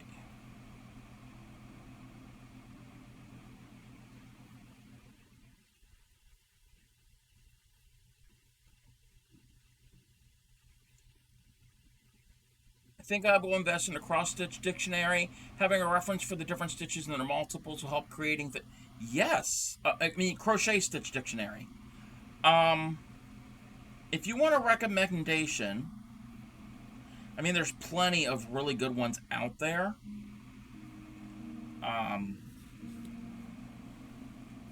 I would recommend this. I've used this on stream before. Back in last winter and early spring, we would do a stitch. We would pick a stitch from this book, and I'd teach it. This is called the Crochet Stitch Dictionary by Sarah Hazel. I like this book, and I'm not going to really show too much in here, but they have pictures. They have diagrams of it being worked. They have a little explanation. They have written instructions, and they have charts. So it's great for all types of learners. There's like 200 and some stitches here. So I recommend this for anybody who wants a really good basic stitch crochet stitch dictionary. They do some basic stitches. They get more advanced. And I like the bright colors. In each sections, they kind of change up the colors so you're not bored. And you can kind of see what it will look like. And you will get clear instructions. And this is also good if you want to learn how to read crochet charts with all the symbols and all, because they have the chart along with the written. So I highly recommend this one. I got this on Amazon years ago. I don't remember how much it was. So I'm still trying to figure out how the Amazon affiliate program works, where I would have like a wish list, not a wish list, a list of things. I would post it, link on the Discord and in here, and things that I would recommend or suggest, and not just crochet, just anything in general, anything I'm interested in. So I got to figure out how that all works exactly. I set it up a few months ago, but I need to look more into it on exactly how I can incorporate it and all of that. But yeah, it's not a wish list. It's something like if you're going to purchase it from the list, I would get a percentage of it, of the proceed of the cost, not the proceeds. But things that I like or recommend or that type of thing. The affiliate links don't work in Canada. Oh, that sucks. That sucks. They need to fix that. Excuse me. Because I had an idea where that kind of plays into it. Kind of like an Oprah's favorite things, but like a Crafty Cup's favorite things, where I would pick an item maybe like once a week or whatever and say, hey, check this out or whatever. Or something that would be kind of cool looking. Or, again, wouldn't have to be specifically crochet. Wouldn't have to be anything crafty. It could be just anything. 1, 2, 3. But that sucks that the affiliate links don't work in Canada. I'm assuming they don't work in other countries either then.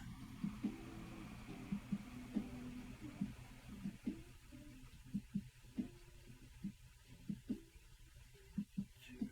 3. So I'm just doing the same thing.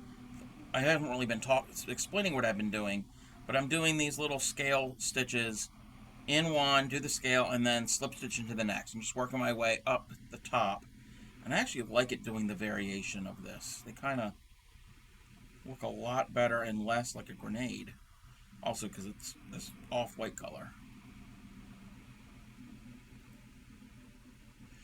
Also, while we're at it, talking about purchasing things or whatever, I think it just popped up a little while ago. I do have a merch store. I haven't mentioned that yet tonight. I think everybody here knows about the merch store. There are some t-shirts, some sweatshirts, There is 32-ounce stainless steel water bottle. I know there's a tote bag. I gotta check to see if the zippered accessory pouch is back in stock. Couple different designs over there. It's a good way to support the stream without just throwing money at Twitch. You also get something in return. And if you use promo code HOLIDAY at checkout between now and December 30th, you can save 30% off your entire order. So the holidays are upon us. So would make really good gifts for any other crocheter in your life that could have a sense of humor, like we do here on the stream. Or if you yourself are a fellow dirty hooker.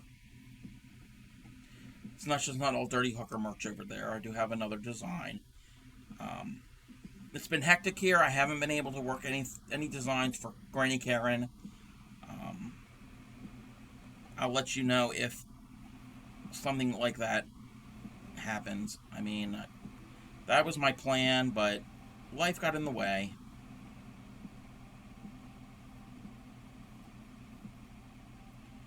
As it does.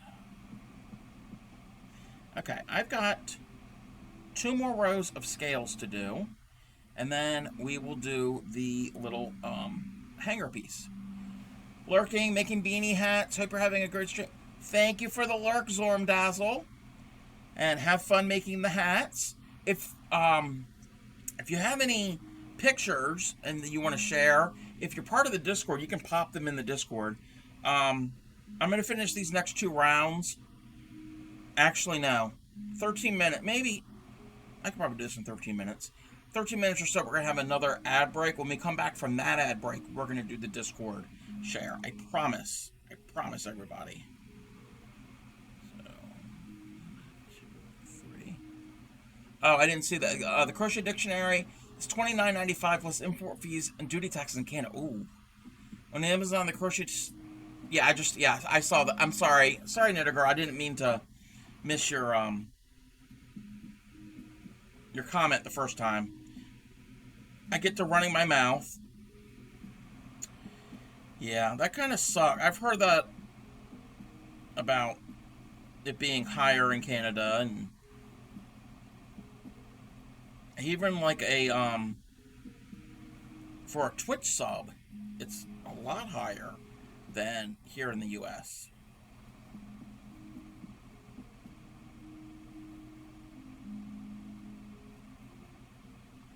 That was the large. Oh, wait a minute. Yeah, okay. 2. I'm going to do a standard one.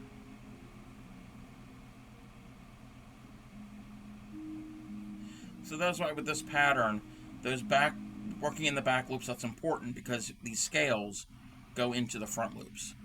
The Twitch sub for you is $8.49. Yeah. The Twitch sub here with tax or whatever is like 5 something. Because it's like $4.99, but then it's like, I don't know, $5 and some change.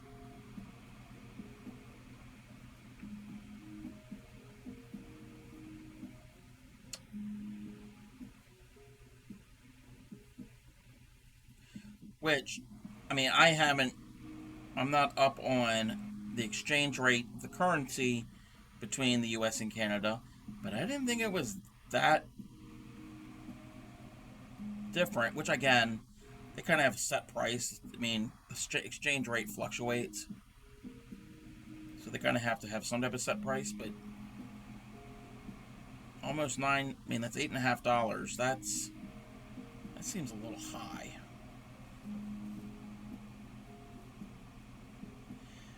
But then again, and I'm not bad-mouthing anything, because it's kind of technically, I earn money from this. Twitch is owned by Amazon, so we know how Amazon can be at times.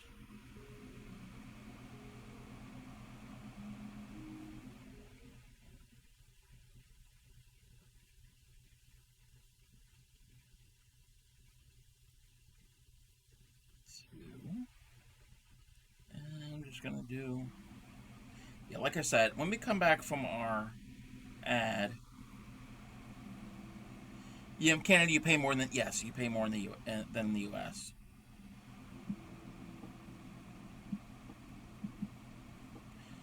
And I've heard that's just in general.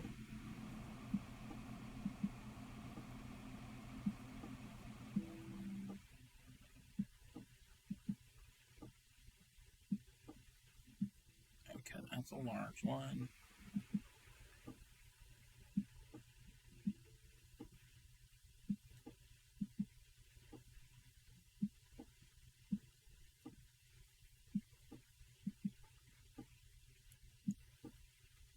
2, that.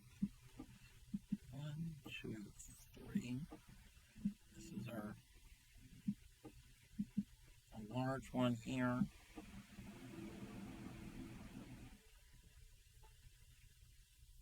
2, 3.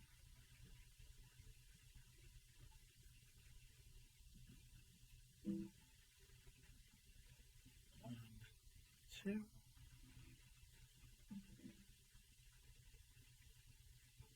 1. And the second one. 2.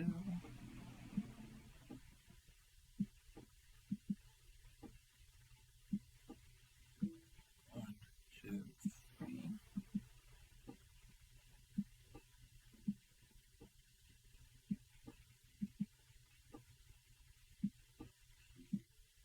Think when I'm done this ornament, when it is all done tonight, we're not gonna write out right away. I'm going to try to get better with this tatting. You can watch me struggle. Wouldn't say struggle. I mean, I'm learning.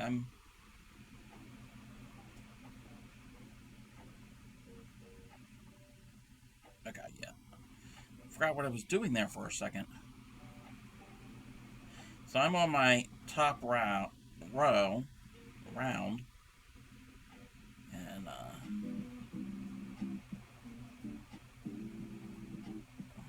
2, 3.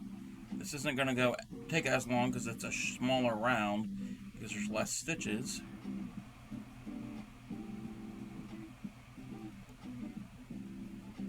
2, 3.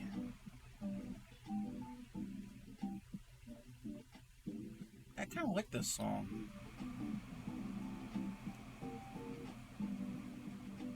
This music we're listening to is lo-fi by playlist is called Stream Beats Lo-Fi. It's by Harris Heller. I really should put the little thing in there. It'll periodically let everyone know the playlist I'm playing from. This is Twitch safe music and YouTube safe music. Oh, and not last night, it's the night before.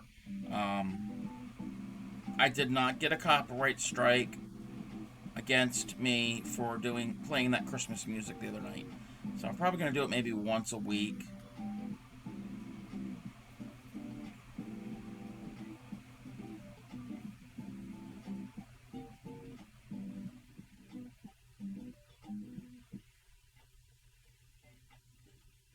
Two, three. Do that. Two. Couple more of these little scales, and then I'm going to make a hanger for it. In fact, I think we have one more scale after this. We do. 2, 3.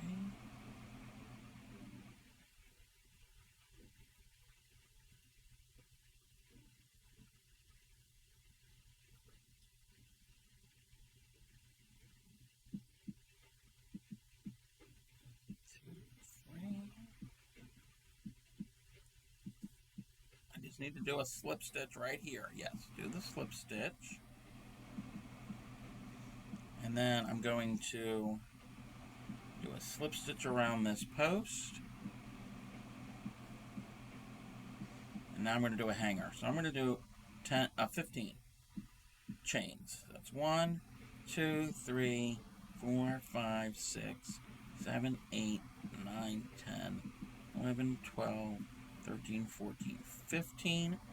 And right across from the center, I'm just going to do a slip stitch.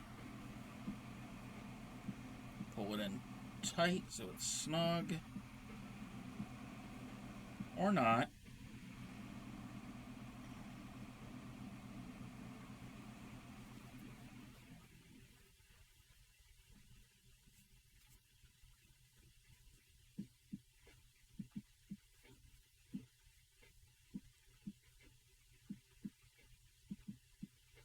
There we go.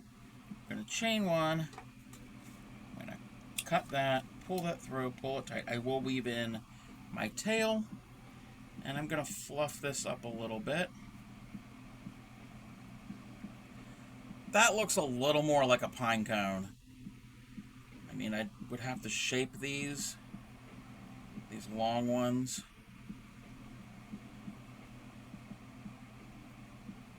Yeah, I like my interpretation of this a little bit better than theirs.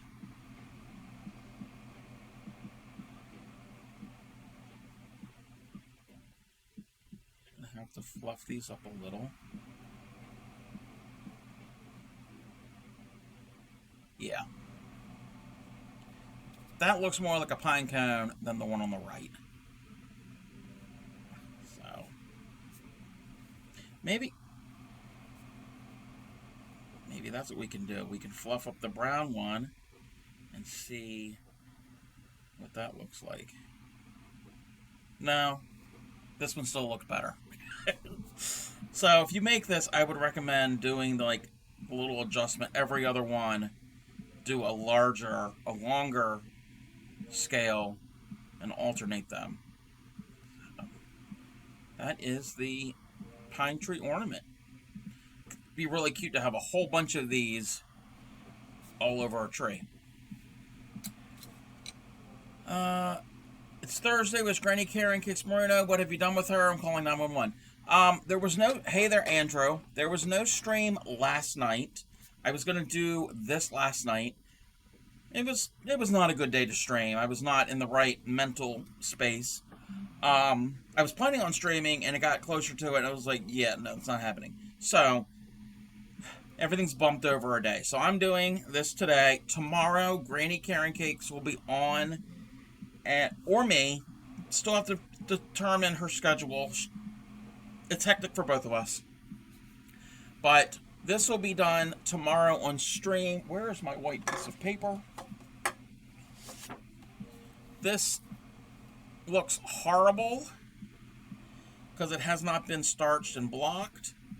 But this is a little stand-up Christmas tree or a pine tree. Again, it needs a lot of work done on this to really get the shape. When we're at break, when we come back from break in about a minute, well, we're going to go to break in a minute. Lace your enemy. That's what Granny Karen's all about. I'll show you the picture of what this is supposed to look like. Theirs is in white, but I still have, again, I have to starch it, block it, form it, all of that good stuff. So it kind of looks a little special here, but it's not ready yet. Let's move that out of the way. What was I going to do? I'm going to tweet at Granny and ask her how she's avoided arthritis despite working with all this. You can tweet all she wants. She doesn't have Twitter, but you can tweet all you want. Oh, I need to get rid of that because that was for the redeem for the Friar Schmuck Turkey Hat Donkey Song redeem that we got. In about 30 seconds, we're going to go to an ad. So, everybody, take care of yourself. Get something to eat. Get something to drink. Stretch. I'm going to stretch. Do what you need to do. And we will be right back. After these messages, we'll be right back.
Welcome back, everybody. Thank you for sitting through the ad break.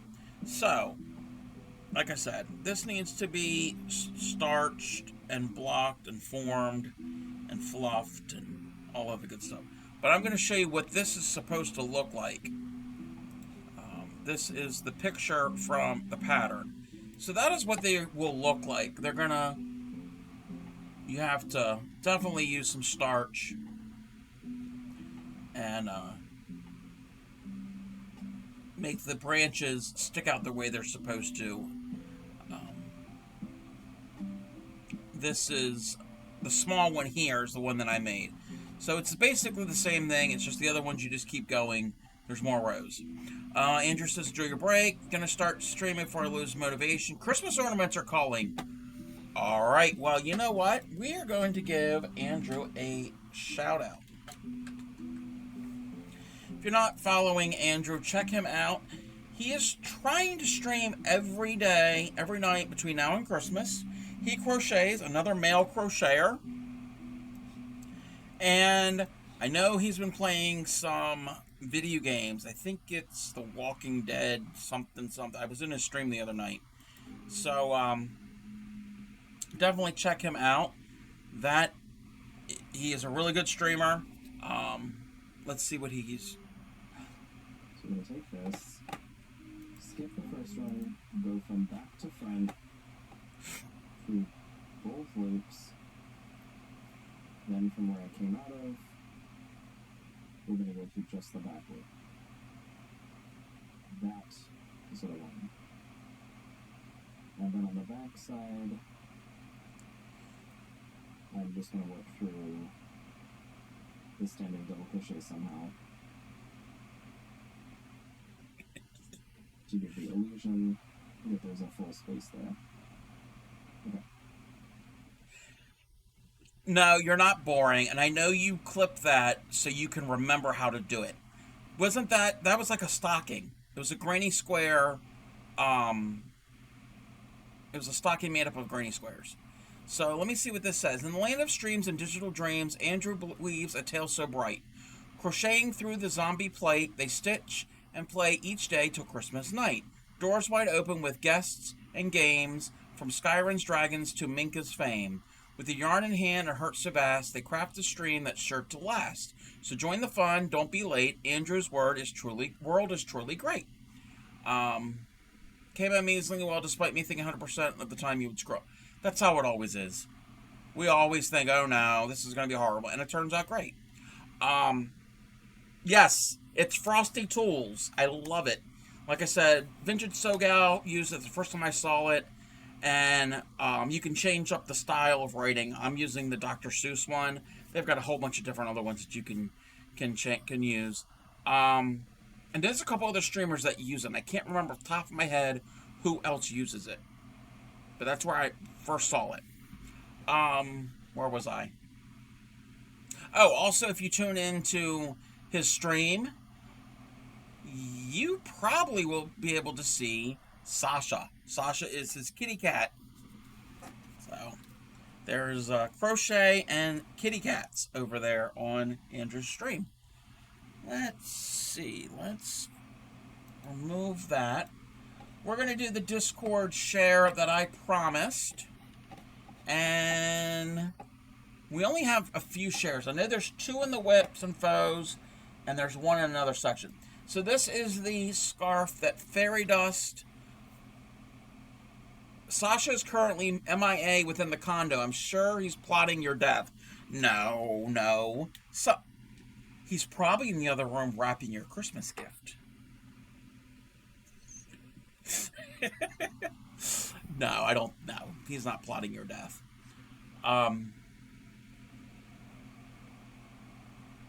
This is the brain fart. This is the scarf that Fairy Dust is working on. He came out of the bathroom with a kink. See, he was in need of alone time. And when you're in the bathroom, do you want everyone to know where you're at? I mean, need some privacy. This is Fairy Dust's scarf that they are designing, and I see some popcorns. I'm a fan of the popcorn stitch, and those colors, I love those greens. Those greens are there's like almost like a slate grayish color. At least that's what it looks like to me. So we've got a whip coming along.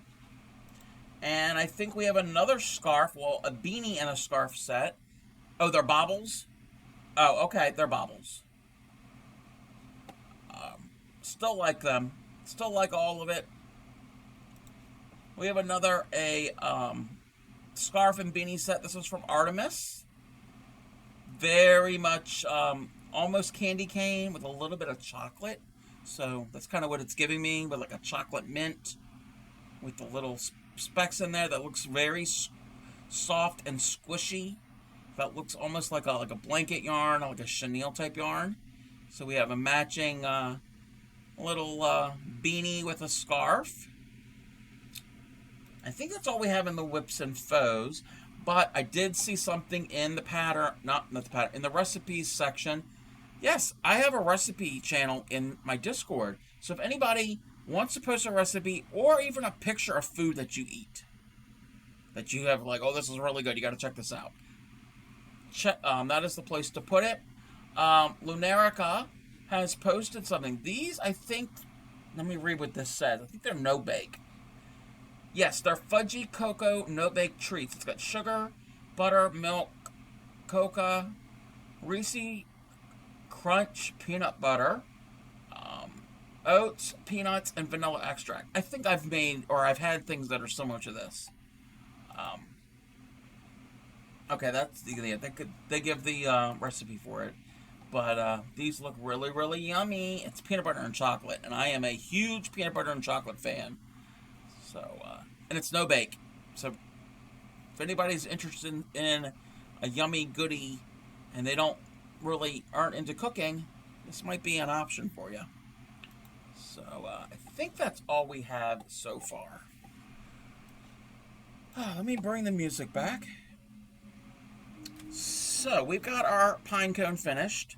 Again, I think this looks more like a pine cone than the one above me does. Even more so, side by side, the brown one looks more like a grenade. So, Merry Christmas to you, incoming.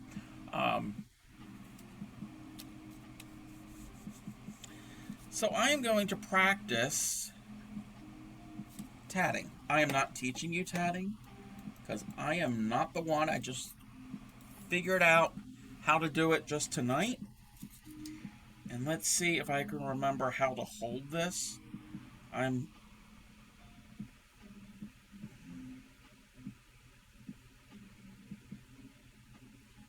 guess like this. Okay. Oh, I need more slack on that. I need to practice how I'm holding this, so under, over, and this is where we do the flip. No? Come on. Gotta get the thing to flip. Come on, flip. Flip.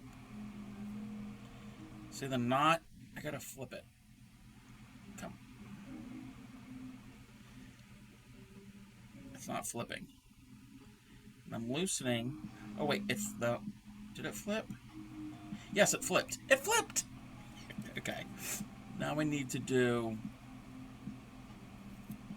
over, under. And I gotta get this to flip. Nope, didn't flip.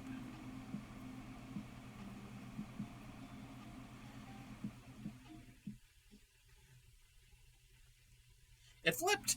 It flipped! Sorry, I'm excited for myself, because I never knew how to do this before. So, this is what Traveling Tatter does on her stream. Nope, that didn't flip.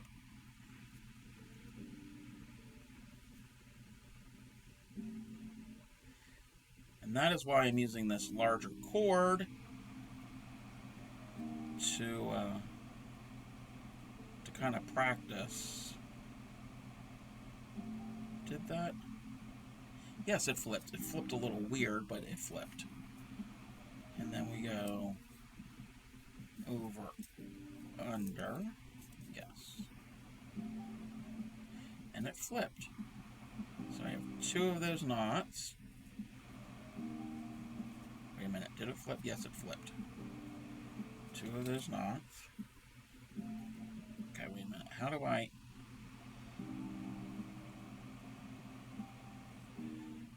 Oh, I want to get that closer.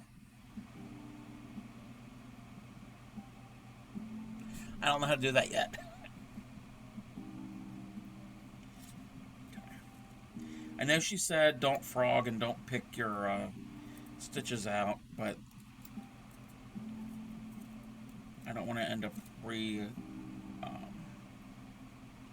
winding this shuttle all the time. And I'm not to the point of using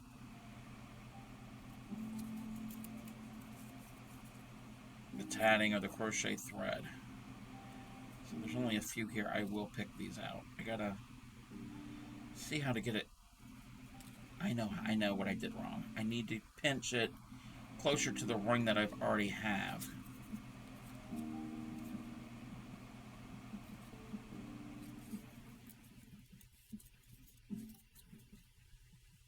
Okay. Need to pinch it down here. That's... There we go. Under...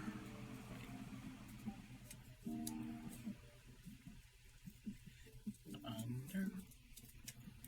Over... It flipped. It flipped. It flipped, everyone. It flipped. It's supposed to flip. And then over... Under... Maybe... Okay, that didn't flip. It flipped. It flipped. It flipped. It flipped. Okay. So I want 8 of those. So that's 1. Under, over.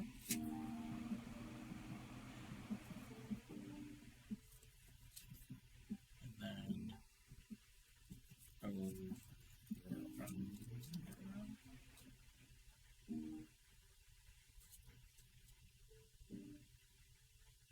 It flipped. So I've got 2. Trying to make 2 rings next to each other. 2.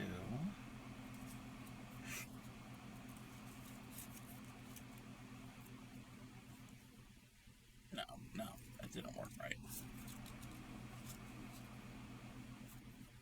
Doesn't help that my cord's a little on the stiff side. It's not flexible. But anyway, under, over. No, that's not it. Under,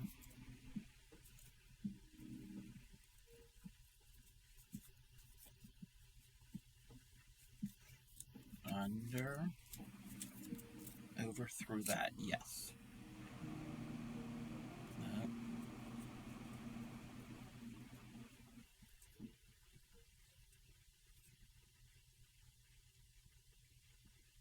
Okay, did it? Yeah, it moves, so it flips. Okay. And now we go, oh, I need this loop larger. Over, and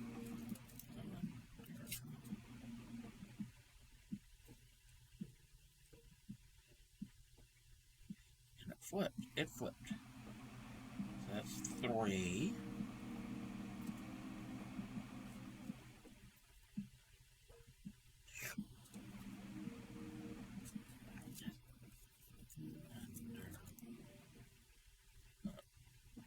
No.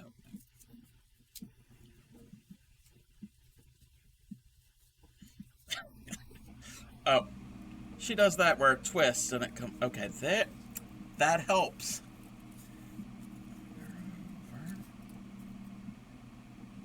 That flipped, and then over.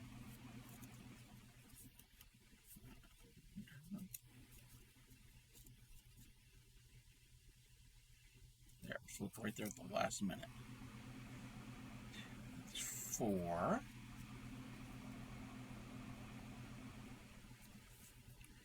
to do 8 of these.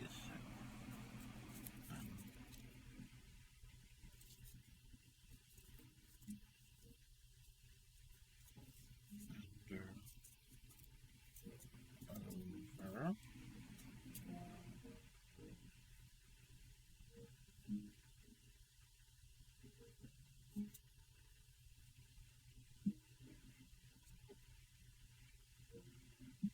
Oh, it's already on there. And then over, under. It did it. It did it. 1, 2, 3, 4.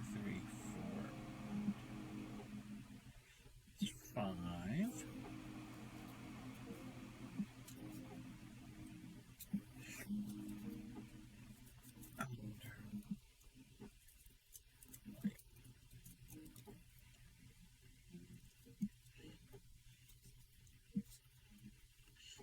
Hopefully this is entertaining for everybody.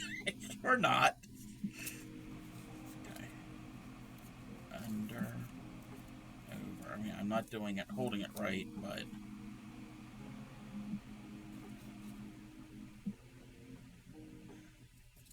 And then over. Under. I'll get better at it with time. Maybe when I progress to the thread that I need. Okay, that worked, but it's not the way it's supposed to work, but it worked. 2, 3, 4, 5, 6. I need to do 2 more of those.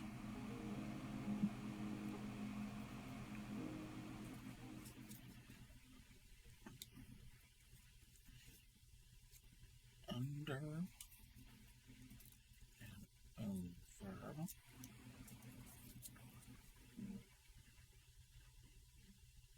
There's that. And over and under.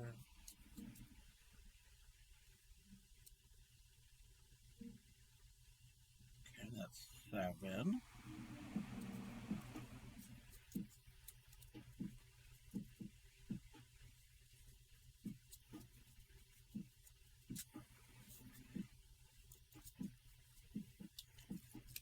Under and over.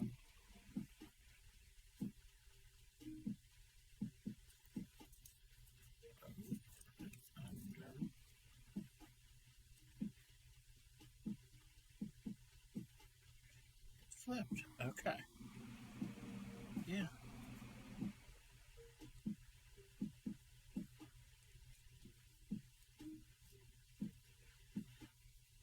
I made 2 little rings that are connected. I'm learning this whole thing. Okay, I'm gonna try and use some thread, and this is probably going to be a disaster. So I got to load up my shuttle.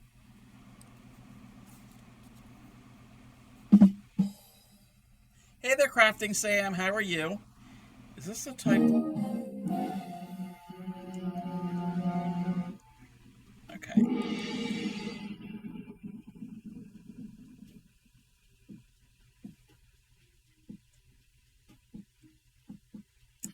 Yeah, all the alerts. Okay, this is not the type that goes on there. Okay. How are you? Welcome in. I need to give you a shout out. I don't know if there's a mod around, but I'll do it this time. Everyone check out Crafting Sam. They also crochet. I'm not crocheting at the moment.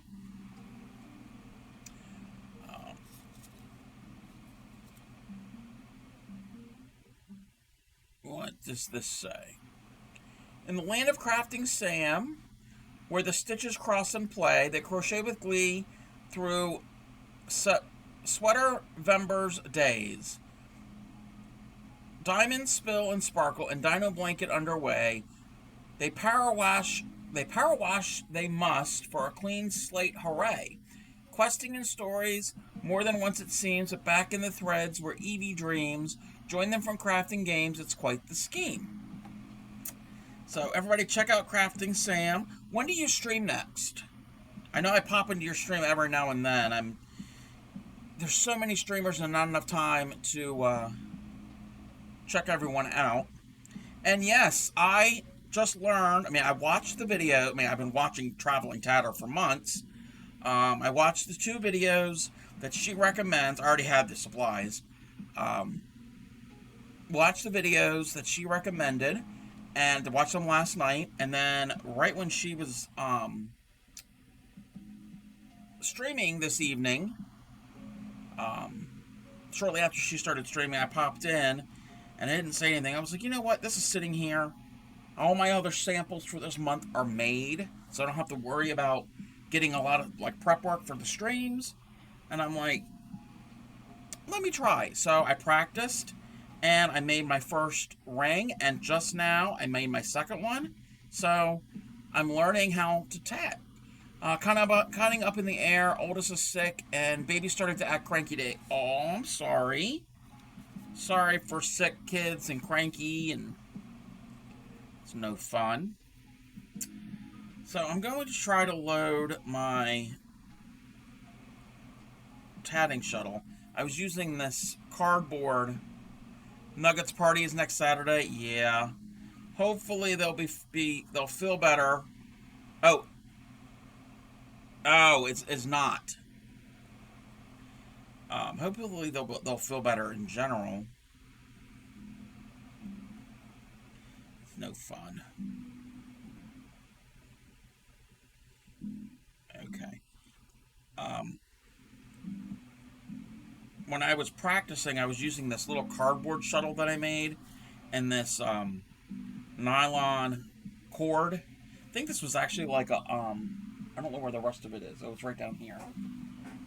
This was like a purse or a tote bag or whatever that I somehow came across, and I frogged the whole thing. So I got a lot of it. So I've decided, yeah, let me try something, a larger thing that's somewhat slick but not too slick, so I can get the idea, so I can see it. So all I know how to do is the double stitch, and to make a ring. I don't know how to do any other tatting thing. This is a pain to wind. I'm not gonna like winding this little bobbin.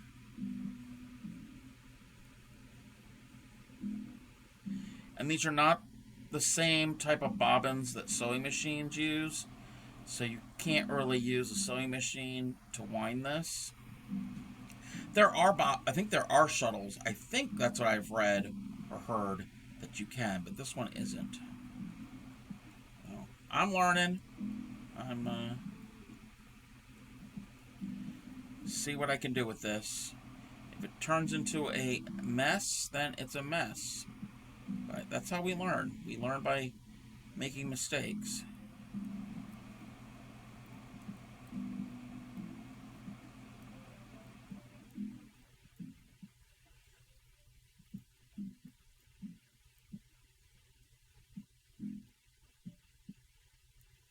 But yeah, like I said, Traveling Tatter has inspired me to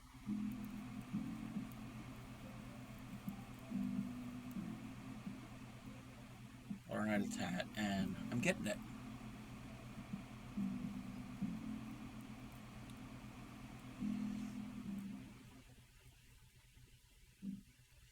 Yeah, this is not comfortable to wind this. I know hers, she can put the bobbin on the end of her shuttle and then wind it that way, but this won't fit on the end of my shuttle.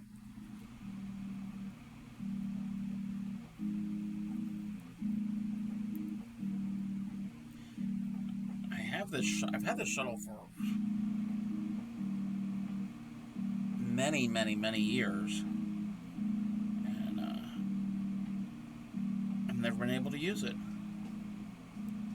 First, I couldn't even figure out how to get the bobbin out of the shuttle, because it's a bobbin one, it's not a post one. I was like, okay, how do I do this? How do we get the thread on the dang thing?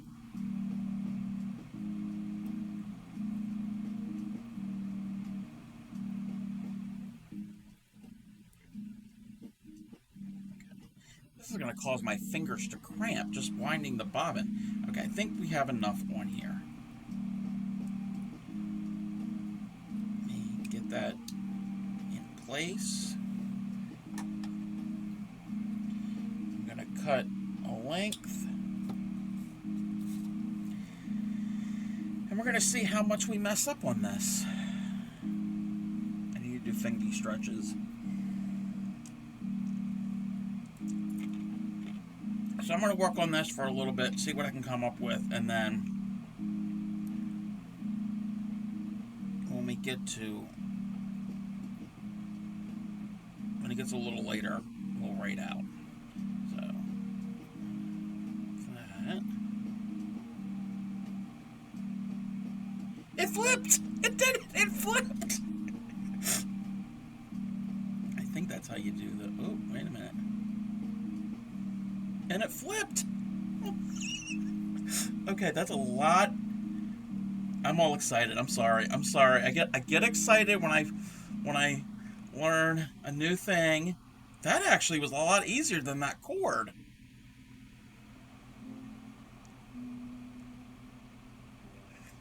Okay. Under, over. That's super easy. I'm not saying this is easy for everybody, because obviously it's not.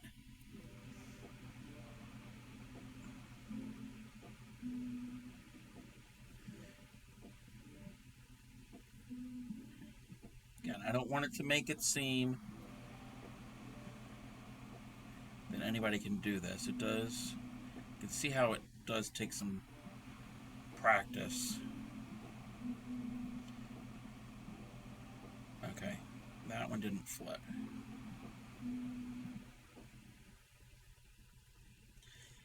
So now I'm going to have to go search for tatting patterns. It's still snowing. I'm sorry. So there's 3. I need to make that a little larger.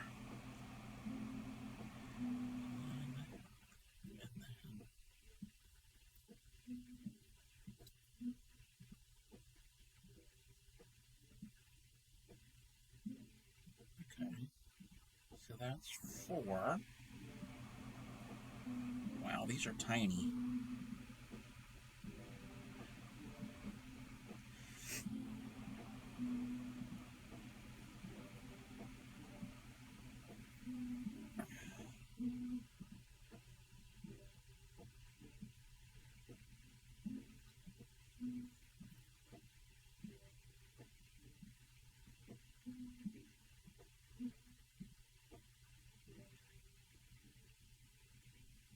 That's 4. Is that 4?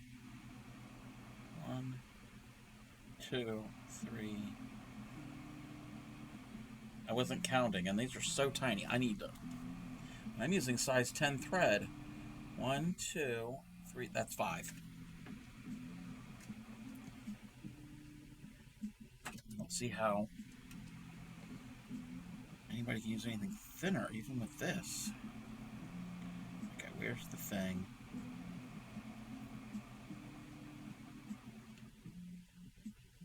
Wait, wrong way around. I'm holding it backwards.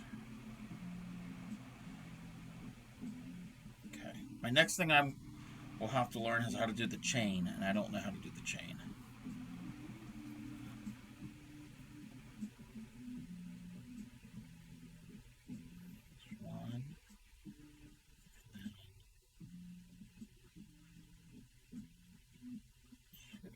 So that's 6. I've seen her do this. She pulls up the slack. Okay. Oh, I need to.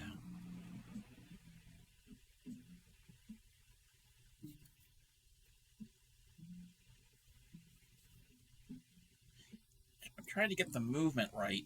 Okay, let me get the twist out.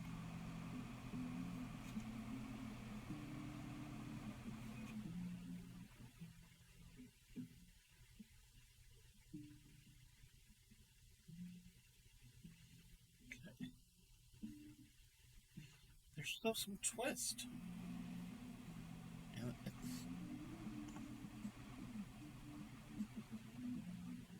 okay.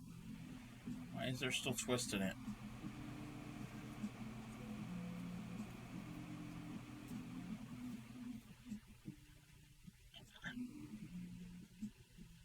So what, we had 6? I think we had 6.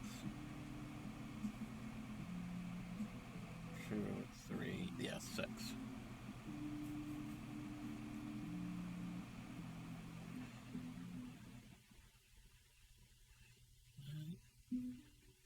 And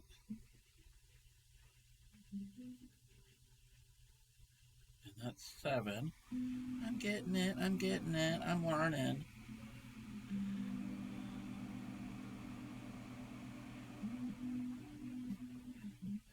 We need to make that loop bigger. So I want to make one more. Under, over.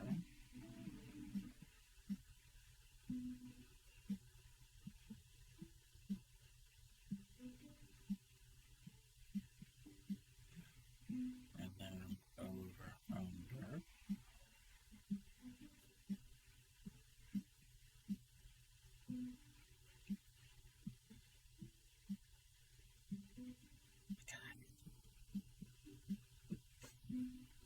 Actually, you know what? We're going to do more. I don't even know what I'm doing. I'm just... You're watching an idiot play with string. Entertaining here on Twitch.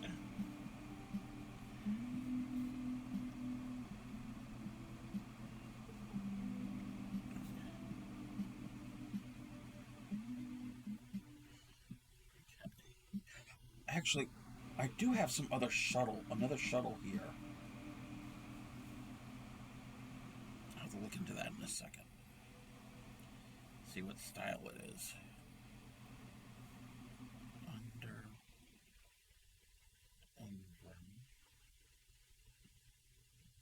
and then over.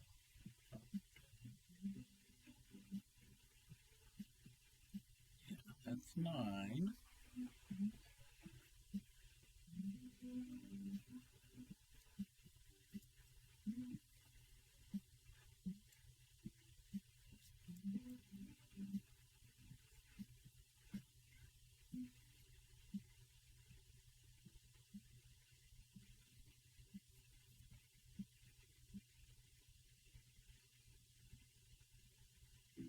That's 10.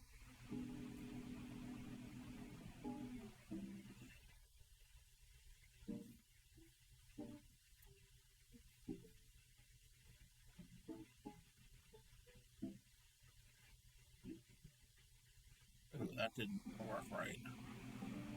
Let me see if I can use this thing to pick it out.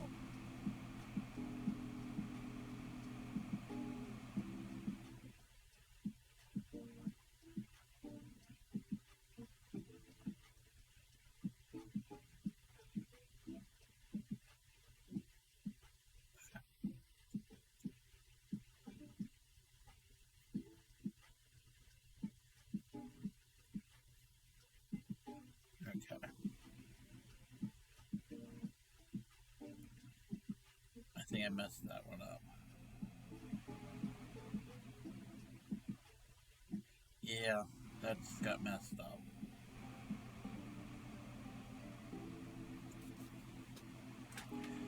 I know she said don't pick out them out, but you know what? I'm a perfectionist. Well, sometimes.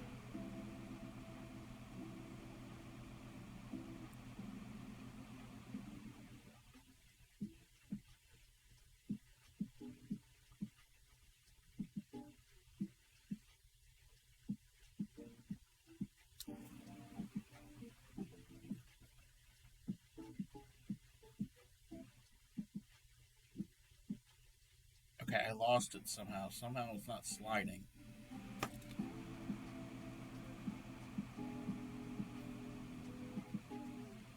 Oh no, I didn't. Must not have done it right.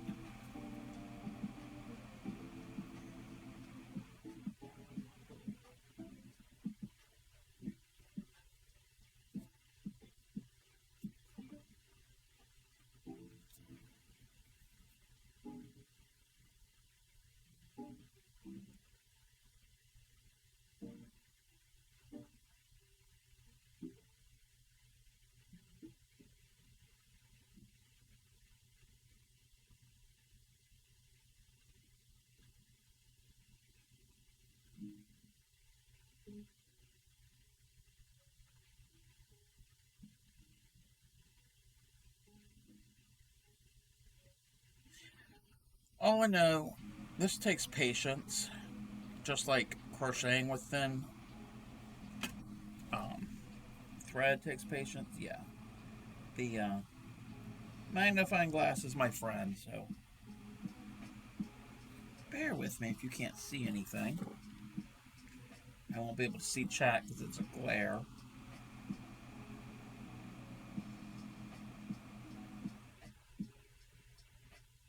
Maybe I won't be able to pick this out.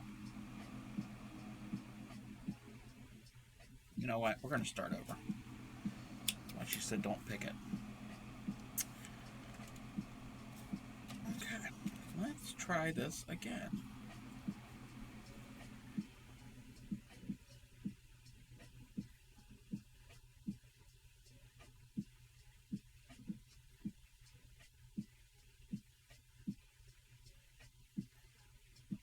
Under and over, over, under. Yes. Under,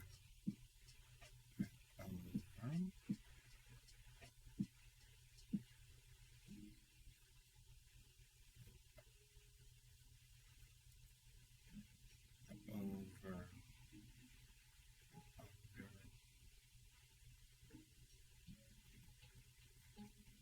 Got it. That's two.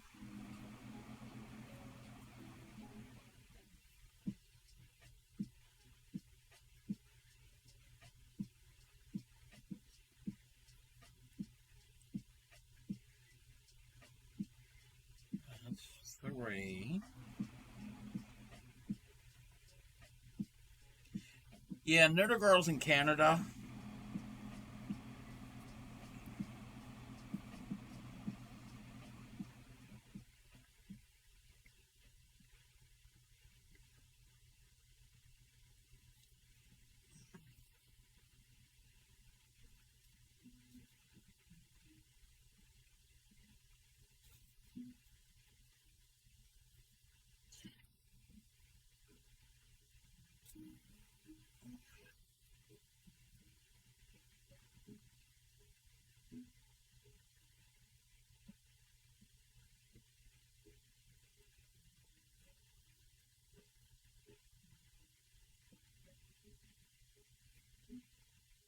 And that should be number four.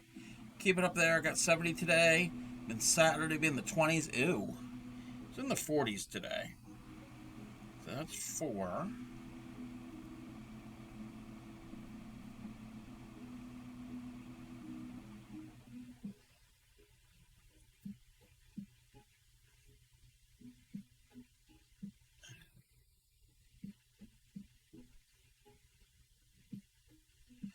That's five. You know what? I'm going to do one more, and then we're going to do a picot. I'm going to learn how to do a picot. I know how to do a picot in crochet, but not in this. It keeps twisting even after I untwist.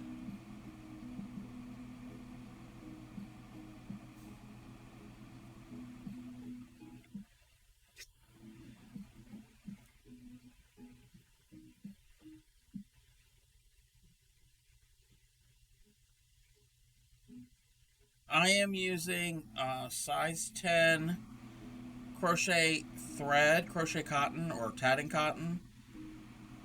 Oh, I didn't do the thing. And a tatting shuttle. I'm learning how to tat.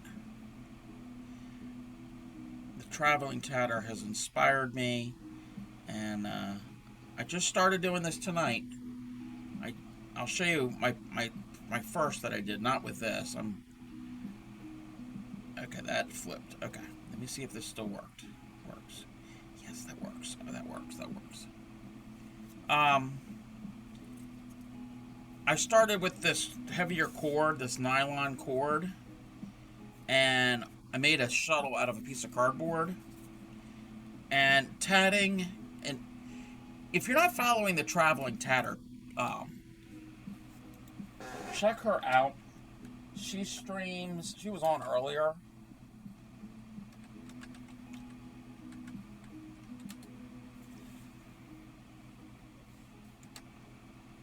There's going to be a little clip that's going to play. I shouted out earlier.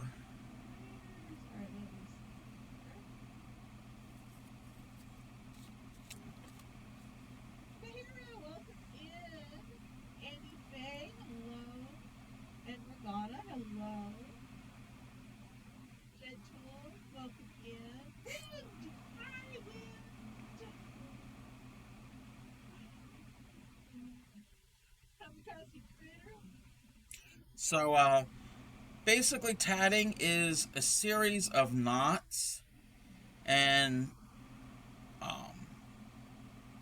you can make it's making lace, and it's a relative of, it's like a cousin of crochet and macrame. So, this is what I did first tonight, and I started this about, it's what, 9 o'clock now.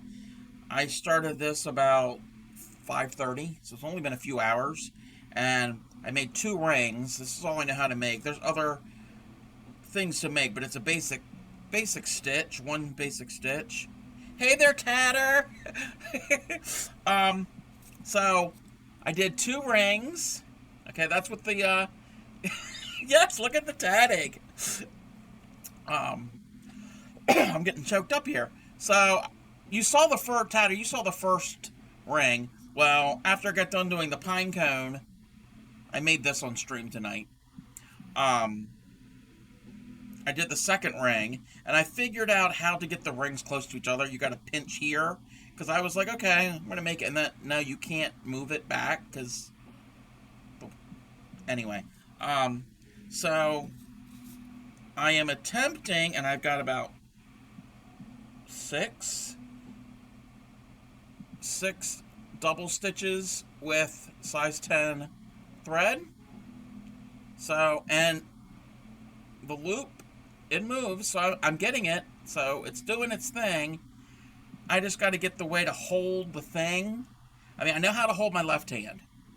I've got that down pat. It's how to do the shuttle hand, and like, even after I spin out all of the twist, I'm still getting some energy in it. So I don't know what's going on with that. But I mean, I know how to do the basic thing, but I don't know how to, maybe like that. Maybe? But I probably have to have more slack on the thread. I think I'm doing, no, I didn't. The spin buildup is normal, yeah. It's our curse. But again, I mean, I try to get all of it out, but it's still, like I said, this is a similar type thing that will happen when you spin, if you overspin yarn, if you're spinning with a spinning wheel, it'll twist up on itself. Awesome people, Gary's off to crash out. Alright, yeah, we're probably going to end up raiding out here soon also, because I am hungry. It's been a while since, this afternoon since I had anything to eat. So, I'm learning. I think I have 6 double stitches. I'm not certain. I wasn't counting. I'm going to attempt to do a picot. I understand how the picots are formed. I'm not ready for a chain or any of the other stuff yet. So, that, and I think I'm doing this right. I mean, I'm forming it right. It's just I'm not holding the shuttle. But I guess that will come in time. Okay, so I'm going to put my finger there. Wait a minute. Wait. So, wait, no, I think I messed that up. No. Yeah, I messed that up. I didn't do that right. Okay. Nothing's tight yet, so I'm going to undo the stitch. There. Okay. Get the twist out. Recommend holding the shuttle between your thumb and pointer finger parallel to the finger, so like this.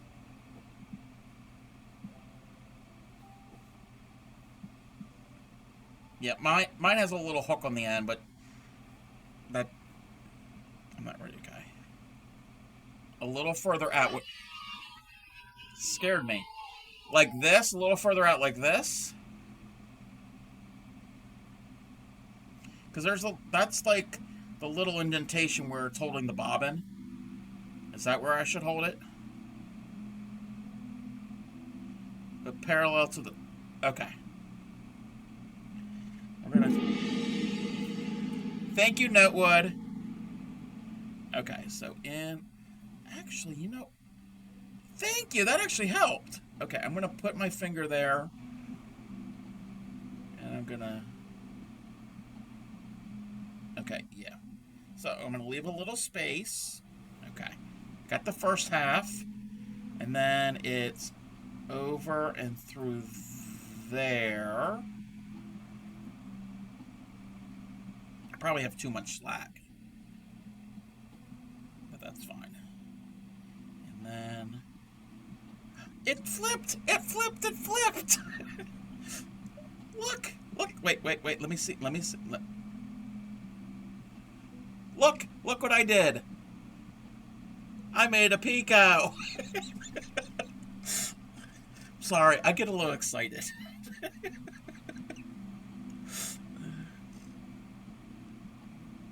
Yay! Like I said, Tatter, I'm coming for your gig. Joking. Thank you, Spy Guy. Okay. So, I gotta remember what you said. Hold it like this. Okay. Under and over. Okay, I need to... There's too much slack. Oh, wait.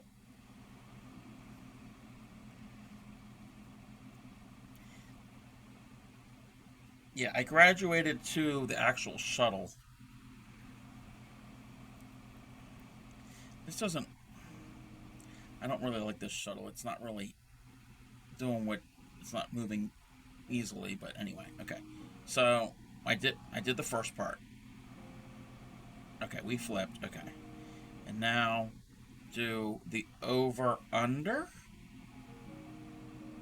If you can, try to keep your right palm down so you aren't letting go of the shuttle when you make the stitch. Okay, yeah. Again, that's something I'm going to have to practice with. Okay. I got the flip. So, keep it down. Okay. Let's try. I'm going to try one more. And then I think we're going to call it a night. But you'll figure out what feels best. You hit yes. Yes. Okay. So, under... over.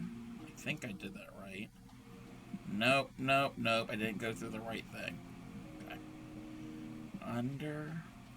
Under that and through that. Fit. Yes. You're right. Hold it. Yeah. Keep it flat. Yeah, down. I got it. Okay. That. I know this loop should have been a little more open.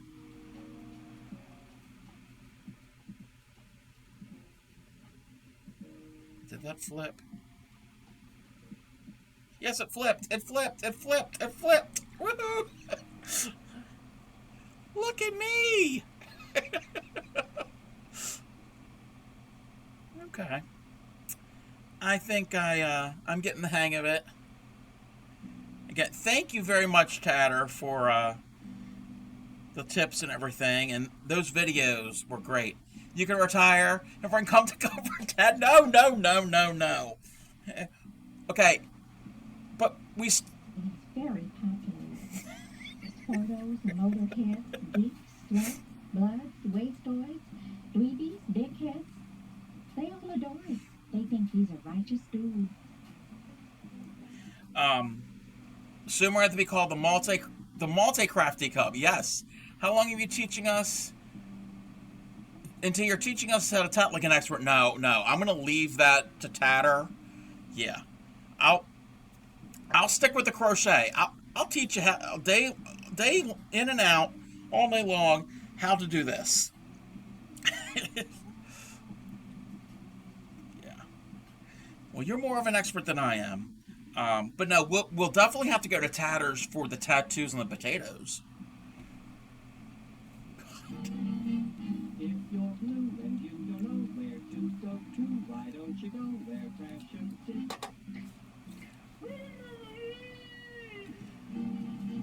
Different types and wear a day coat, pants with stripes or cutaway coat, perfect fit.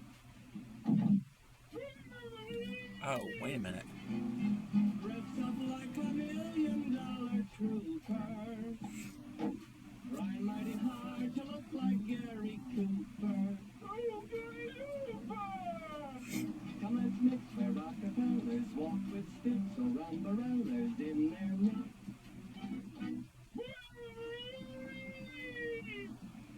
Thank you, Notewood.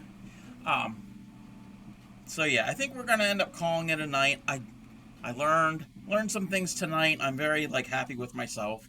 So making progress. I will be on, or maybe Granny Karen.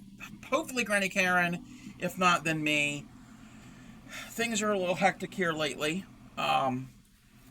This still has to be blocked and formed. It looks a mess. I know it looks like a total mess. That is what it's supposed to look like. So once it is starched and formed and blocked and everything, it's the little one here, the one on the right. So this is what it's supposed to look like. Again, it needs some help. This is not going to be taught. This is a paid pattern, so you can sit and watch me me or Granny Karen work on this tomorrow. And I will give everyone the link for this pattern. It is a little tree. So again, to recap what we did tonight, we made this pine cone and I modified it so some of the scales are larger than the others because my original looks like a hand. Oh. Everything's not working right. My original looks like a hand grenade, and that's according to their pattern. I don't like it. This one looks a little more like a pine cone. I varied the length of some of these scales. So, Peter Boy Revive would be the Return of the Messiah. Yes. Alrighty, so we are probably going to go and raid out. I don't even know who is on right now. I'm so just hyped up about being able to do any type of tatting. So that's kind of new and it's new and exciting for me.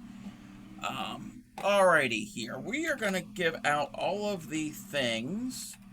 I have a YouTube channel. All of my streams are on there. As soon as I'm done streaming, you can watch previous streams. We have a year's worth of streams.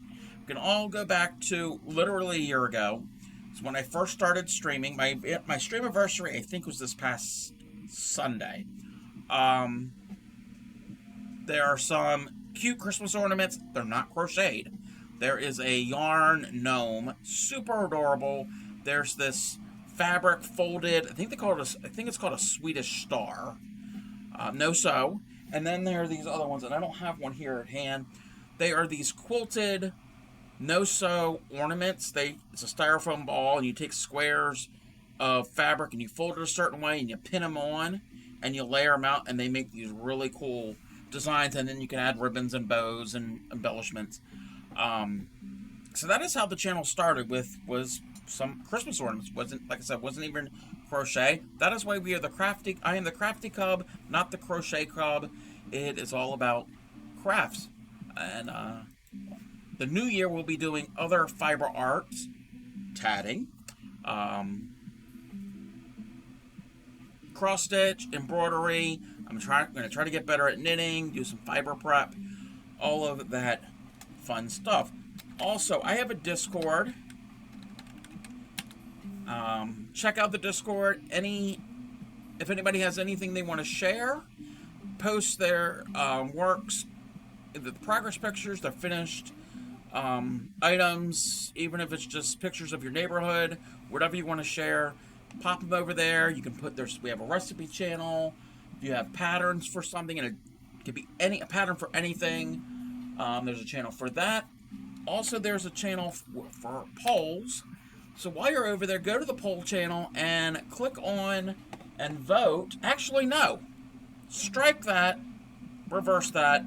If you know that reference, then you're cool in my book. Don't worry about the poll, because the poll is closed. I'm going to end up taking it down.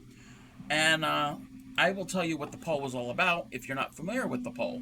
So, we had a poll about asking everybody what their favorite angel was. So next Thursday, either myself or Granny Karen, hopefully Granny Karen, will make one of these angels. So we had 4 contestants, or 4 candidates, I should say. This is angel number 1. We had angel number 2, number 3, and number 4. And the winner is, by a long shot, so sad the Weeping Angel did not win.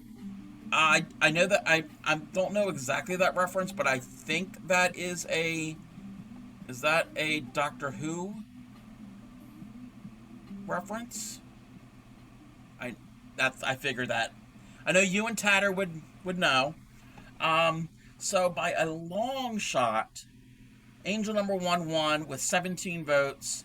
Angel number 3 was second with 6. Number 4 is third place with 5 votes, and number 2 brought up the rear with 4 votes. So next week, this angel will be made. We will make, either I or Karen will make this on stream. Again, not a tutorial. This is a paid pattern. If anybody wants these patterns, check out the poll channel. And all of these the links for all of these are in there. These are from Etsy. So this will be what will be made next week. It's going to be made, and the piece, I think I've read the pattern. You make the pieces separate, and then when you go to block it, you're gonna glue them together. Or I guess you could stitch them together. So a lot of that will be done off stream. And then once I block everything else, like the little Christmas tree that I showed, this little tree, it's probably going to key out because of the green screen, the little fans, and the following week, so not next week, but the following week, we're going to make this little silver bell. So when all of those are done, we're going to starch and block and set all of them at the same time, so I can do one big batch. So near the end of the month, we'll see all of this. I will also post them in the Discord. What else was I going? A great looking pattern, yes. I did not vote, obviously. My vote, I don't get a vote. If I voted, I would have voted for number 2. That was the one I liked. But number 2 was the least picked. But that's alright, that's fine. And, I mean, I can always make any of them at any time. Also, before we raid out, I don't even know who we're going to raid to. I'm just running my mouth. I have a merch store. Between now and the 30th of December, if you use promo code HOLIDAY at checkout, you can get 30% off of your order. There are some t-shirts, there are sweatshirts, there's a tote bag, there is a 32-ounce stainless steel water bottle. While we're at it, let me go and check and see. I have a zippered... Oh, it's back in stock. So, we have a zippered accessory pouch that are good to hold your stitch markers, your scissors, your small scissors, and your dirty hooks, because we are the dirty hookers here. So, pick yourself up one of these. Not only do you support this, you will support the channel, but you also get something in return instead of just throwing money at Twitch, which is nothing wrong throwing money at me and Twitch, but with this, you get something in return. So there's a couple different colorways, and there are 2 different designs. There's a pink one and a blue one, And the other, where's the thing? Wait, accessories. The other design that we have is the crochet terms design. So it's just a word cloud of crochet terms. In addition to that, we have these tote bags. Clean Miko has one of these tote bags. I think she has the crochet terms one. So it holds quite a bit of stuff good for our project bag. And what else do we have? We have some hoodies, both zip up and pull over, and we have some t-shirts. I myself have this purple one. So you can support and show off your dirty hookerness, if that is a word. We also have a 32-ounce stainless steel water bottle. Grammy ETC has this one here. It keeps your beverages cold for up to 24 hours, and she said it can hold an average bottle of wine. So if you are a relaxed, proud dirty hooker, you won't spill your wine all over your projects.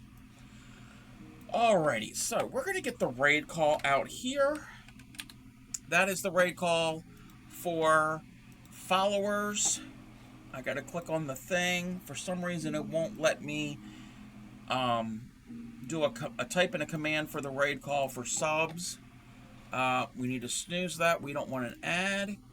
This is the raid call for subscribers. And let's see who we're going to go raid. I don't have no idea who is even on. Let's see. Oh, we haven't raided her in a while. Oh, there's lots of options. You know what? I was just talking to her earlier in Tatter's stream, and I haven't raided in a while. We're going to go raid Liz at Sleeping Luna Designs, another Moco Loco. If I can get the thing right. Raid.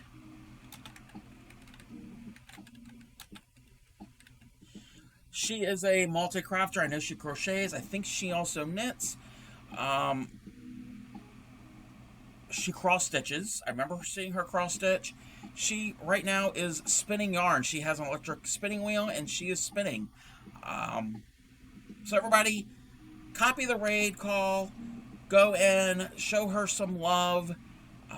I will be back on. Me or Granny Karen will be on tomorrow night for the little pine tree. So everybody have a good evening and happy crafting.